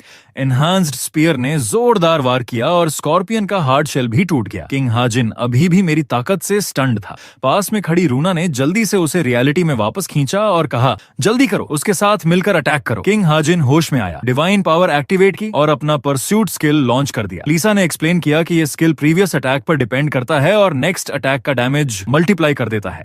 लेकिन ऑनेस्टली मेरी नजर में उसका स्किल उतना पावरफुल नहीं लग रहा था जितना मैंने इमेजिन किया था। उसके अटैक के खत्म होते ही मेरी बारी आई। मैं फिनिशिंग ब्लोज देने में इक्वली स्किल्ड था और मेरे फेटल अटैक का सामना करने के बाद giant death Hunter finally completely गिर पड़ा। बैटल खत्म होते ही मैंने तुरंत बुचरिंग शुरू कर दी। जल्द ही मैंने सारे पॉइजनस पार्ट्स निकाल दिए और उन्हें पॉइजन नीडल्स और पॉइजन थ्रेड्स हैंड ओवर कर दिए। लिसा को शक था कि शायद रूना ने शुरू से ही सब कुछ प्लान किया था ताकि मुझे हेल्प करने पर मजबूर किया जा सके। लेकिन सच कहूं तो मैंने इस बात पर ज्यादा ध्यान नहीं दिया। मेरा फोकस जायंट स्कॉर्पियन के कॉर्प्स पर था। अनएक्सपेक्टेडली उसके अंदर से एक 3rd level magic stone drop हुआ। रूना इसे देखकर एक्सट्रीमली शॉक्ड रह गई। उसे उम्मीद नहीं थी कि पृथ्वी इतनी जल्दी high level magic stone produce करेगी। लेकिन जैसे ही वो जोर से बोलने लगी, लिसा ने उसे एक बार फिर तुरंत रोक दिया। अब जब मेरे पास ये 3rd लेवल मैजिक स्टोन आ चुका था तो मुझे यकीन था कि मैं अपना मिशन जल्द ही कंप्लीट कर लूंगा। सारी मटेरियल्स कलेक्ट करने के बाद किंग हाजिन और रूना ने फिर से मुझे अपनी टीम में ज्वाइन करने का इन्विटेशन दिया। लेकिन पहले जैसे मैंने साफ मना कर दिया। फिर भी वो लोग मुझे बार बार मनाने की कोशिश करते रहे। यहाँ तक कि एंजल रूना ने भी जिद की, क्योंकि पावरफुल एबिलिटी यूजर्स का ग्रुप बनाना शिकार की क्षमता को बहुत बढ़ा देता। लेकिन फिर भी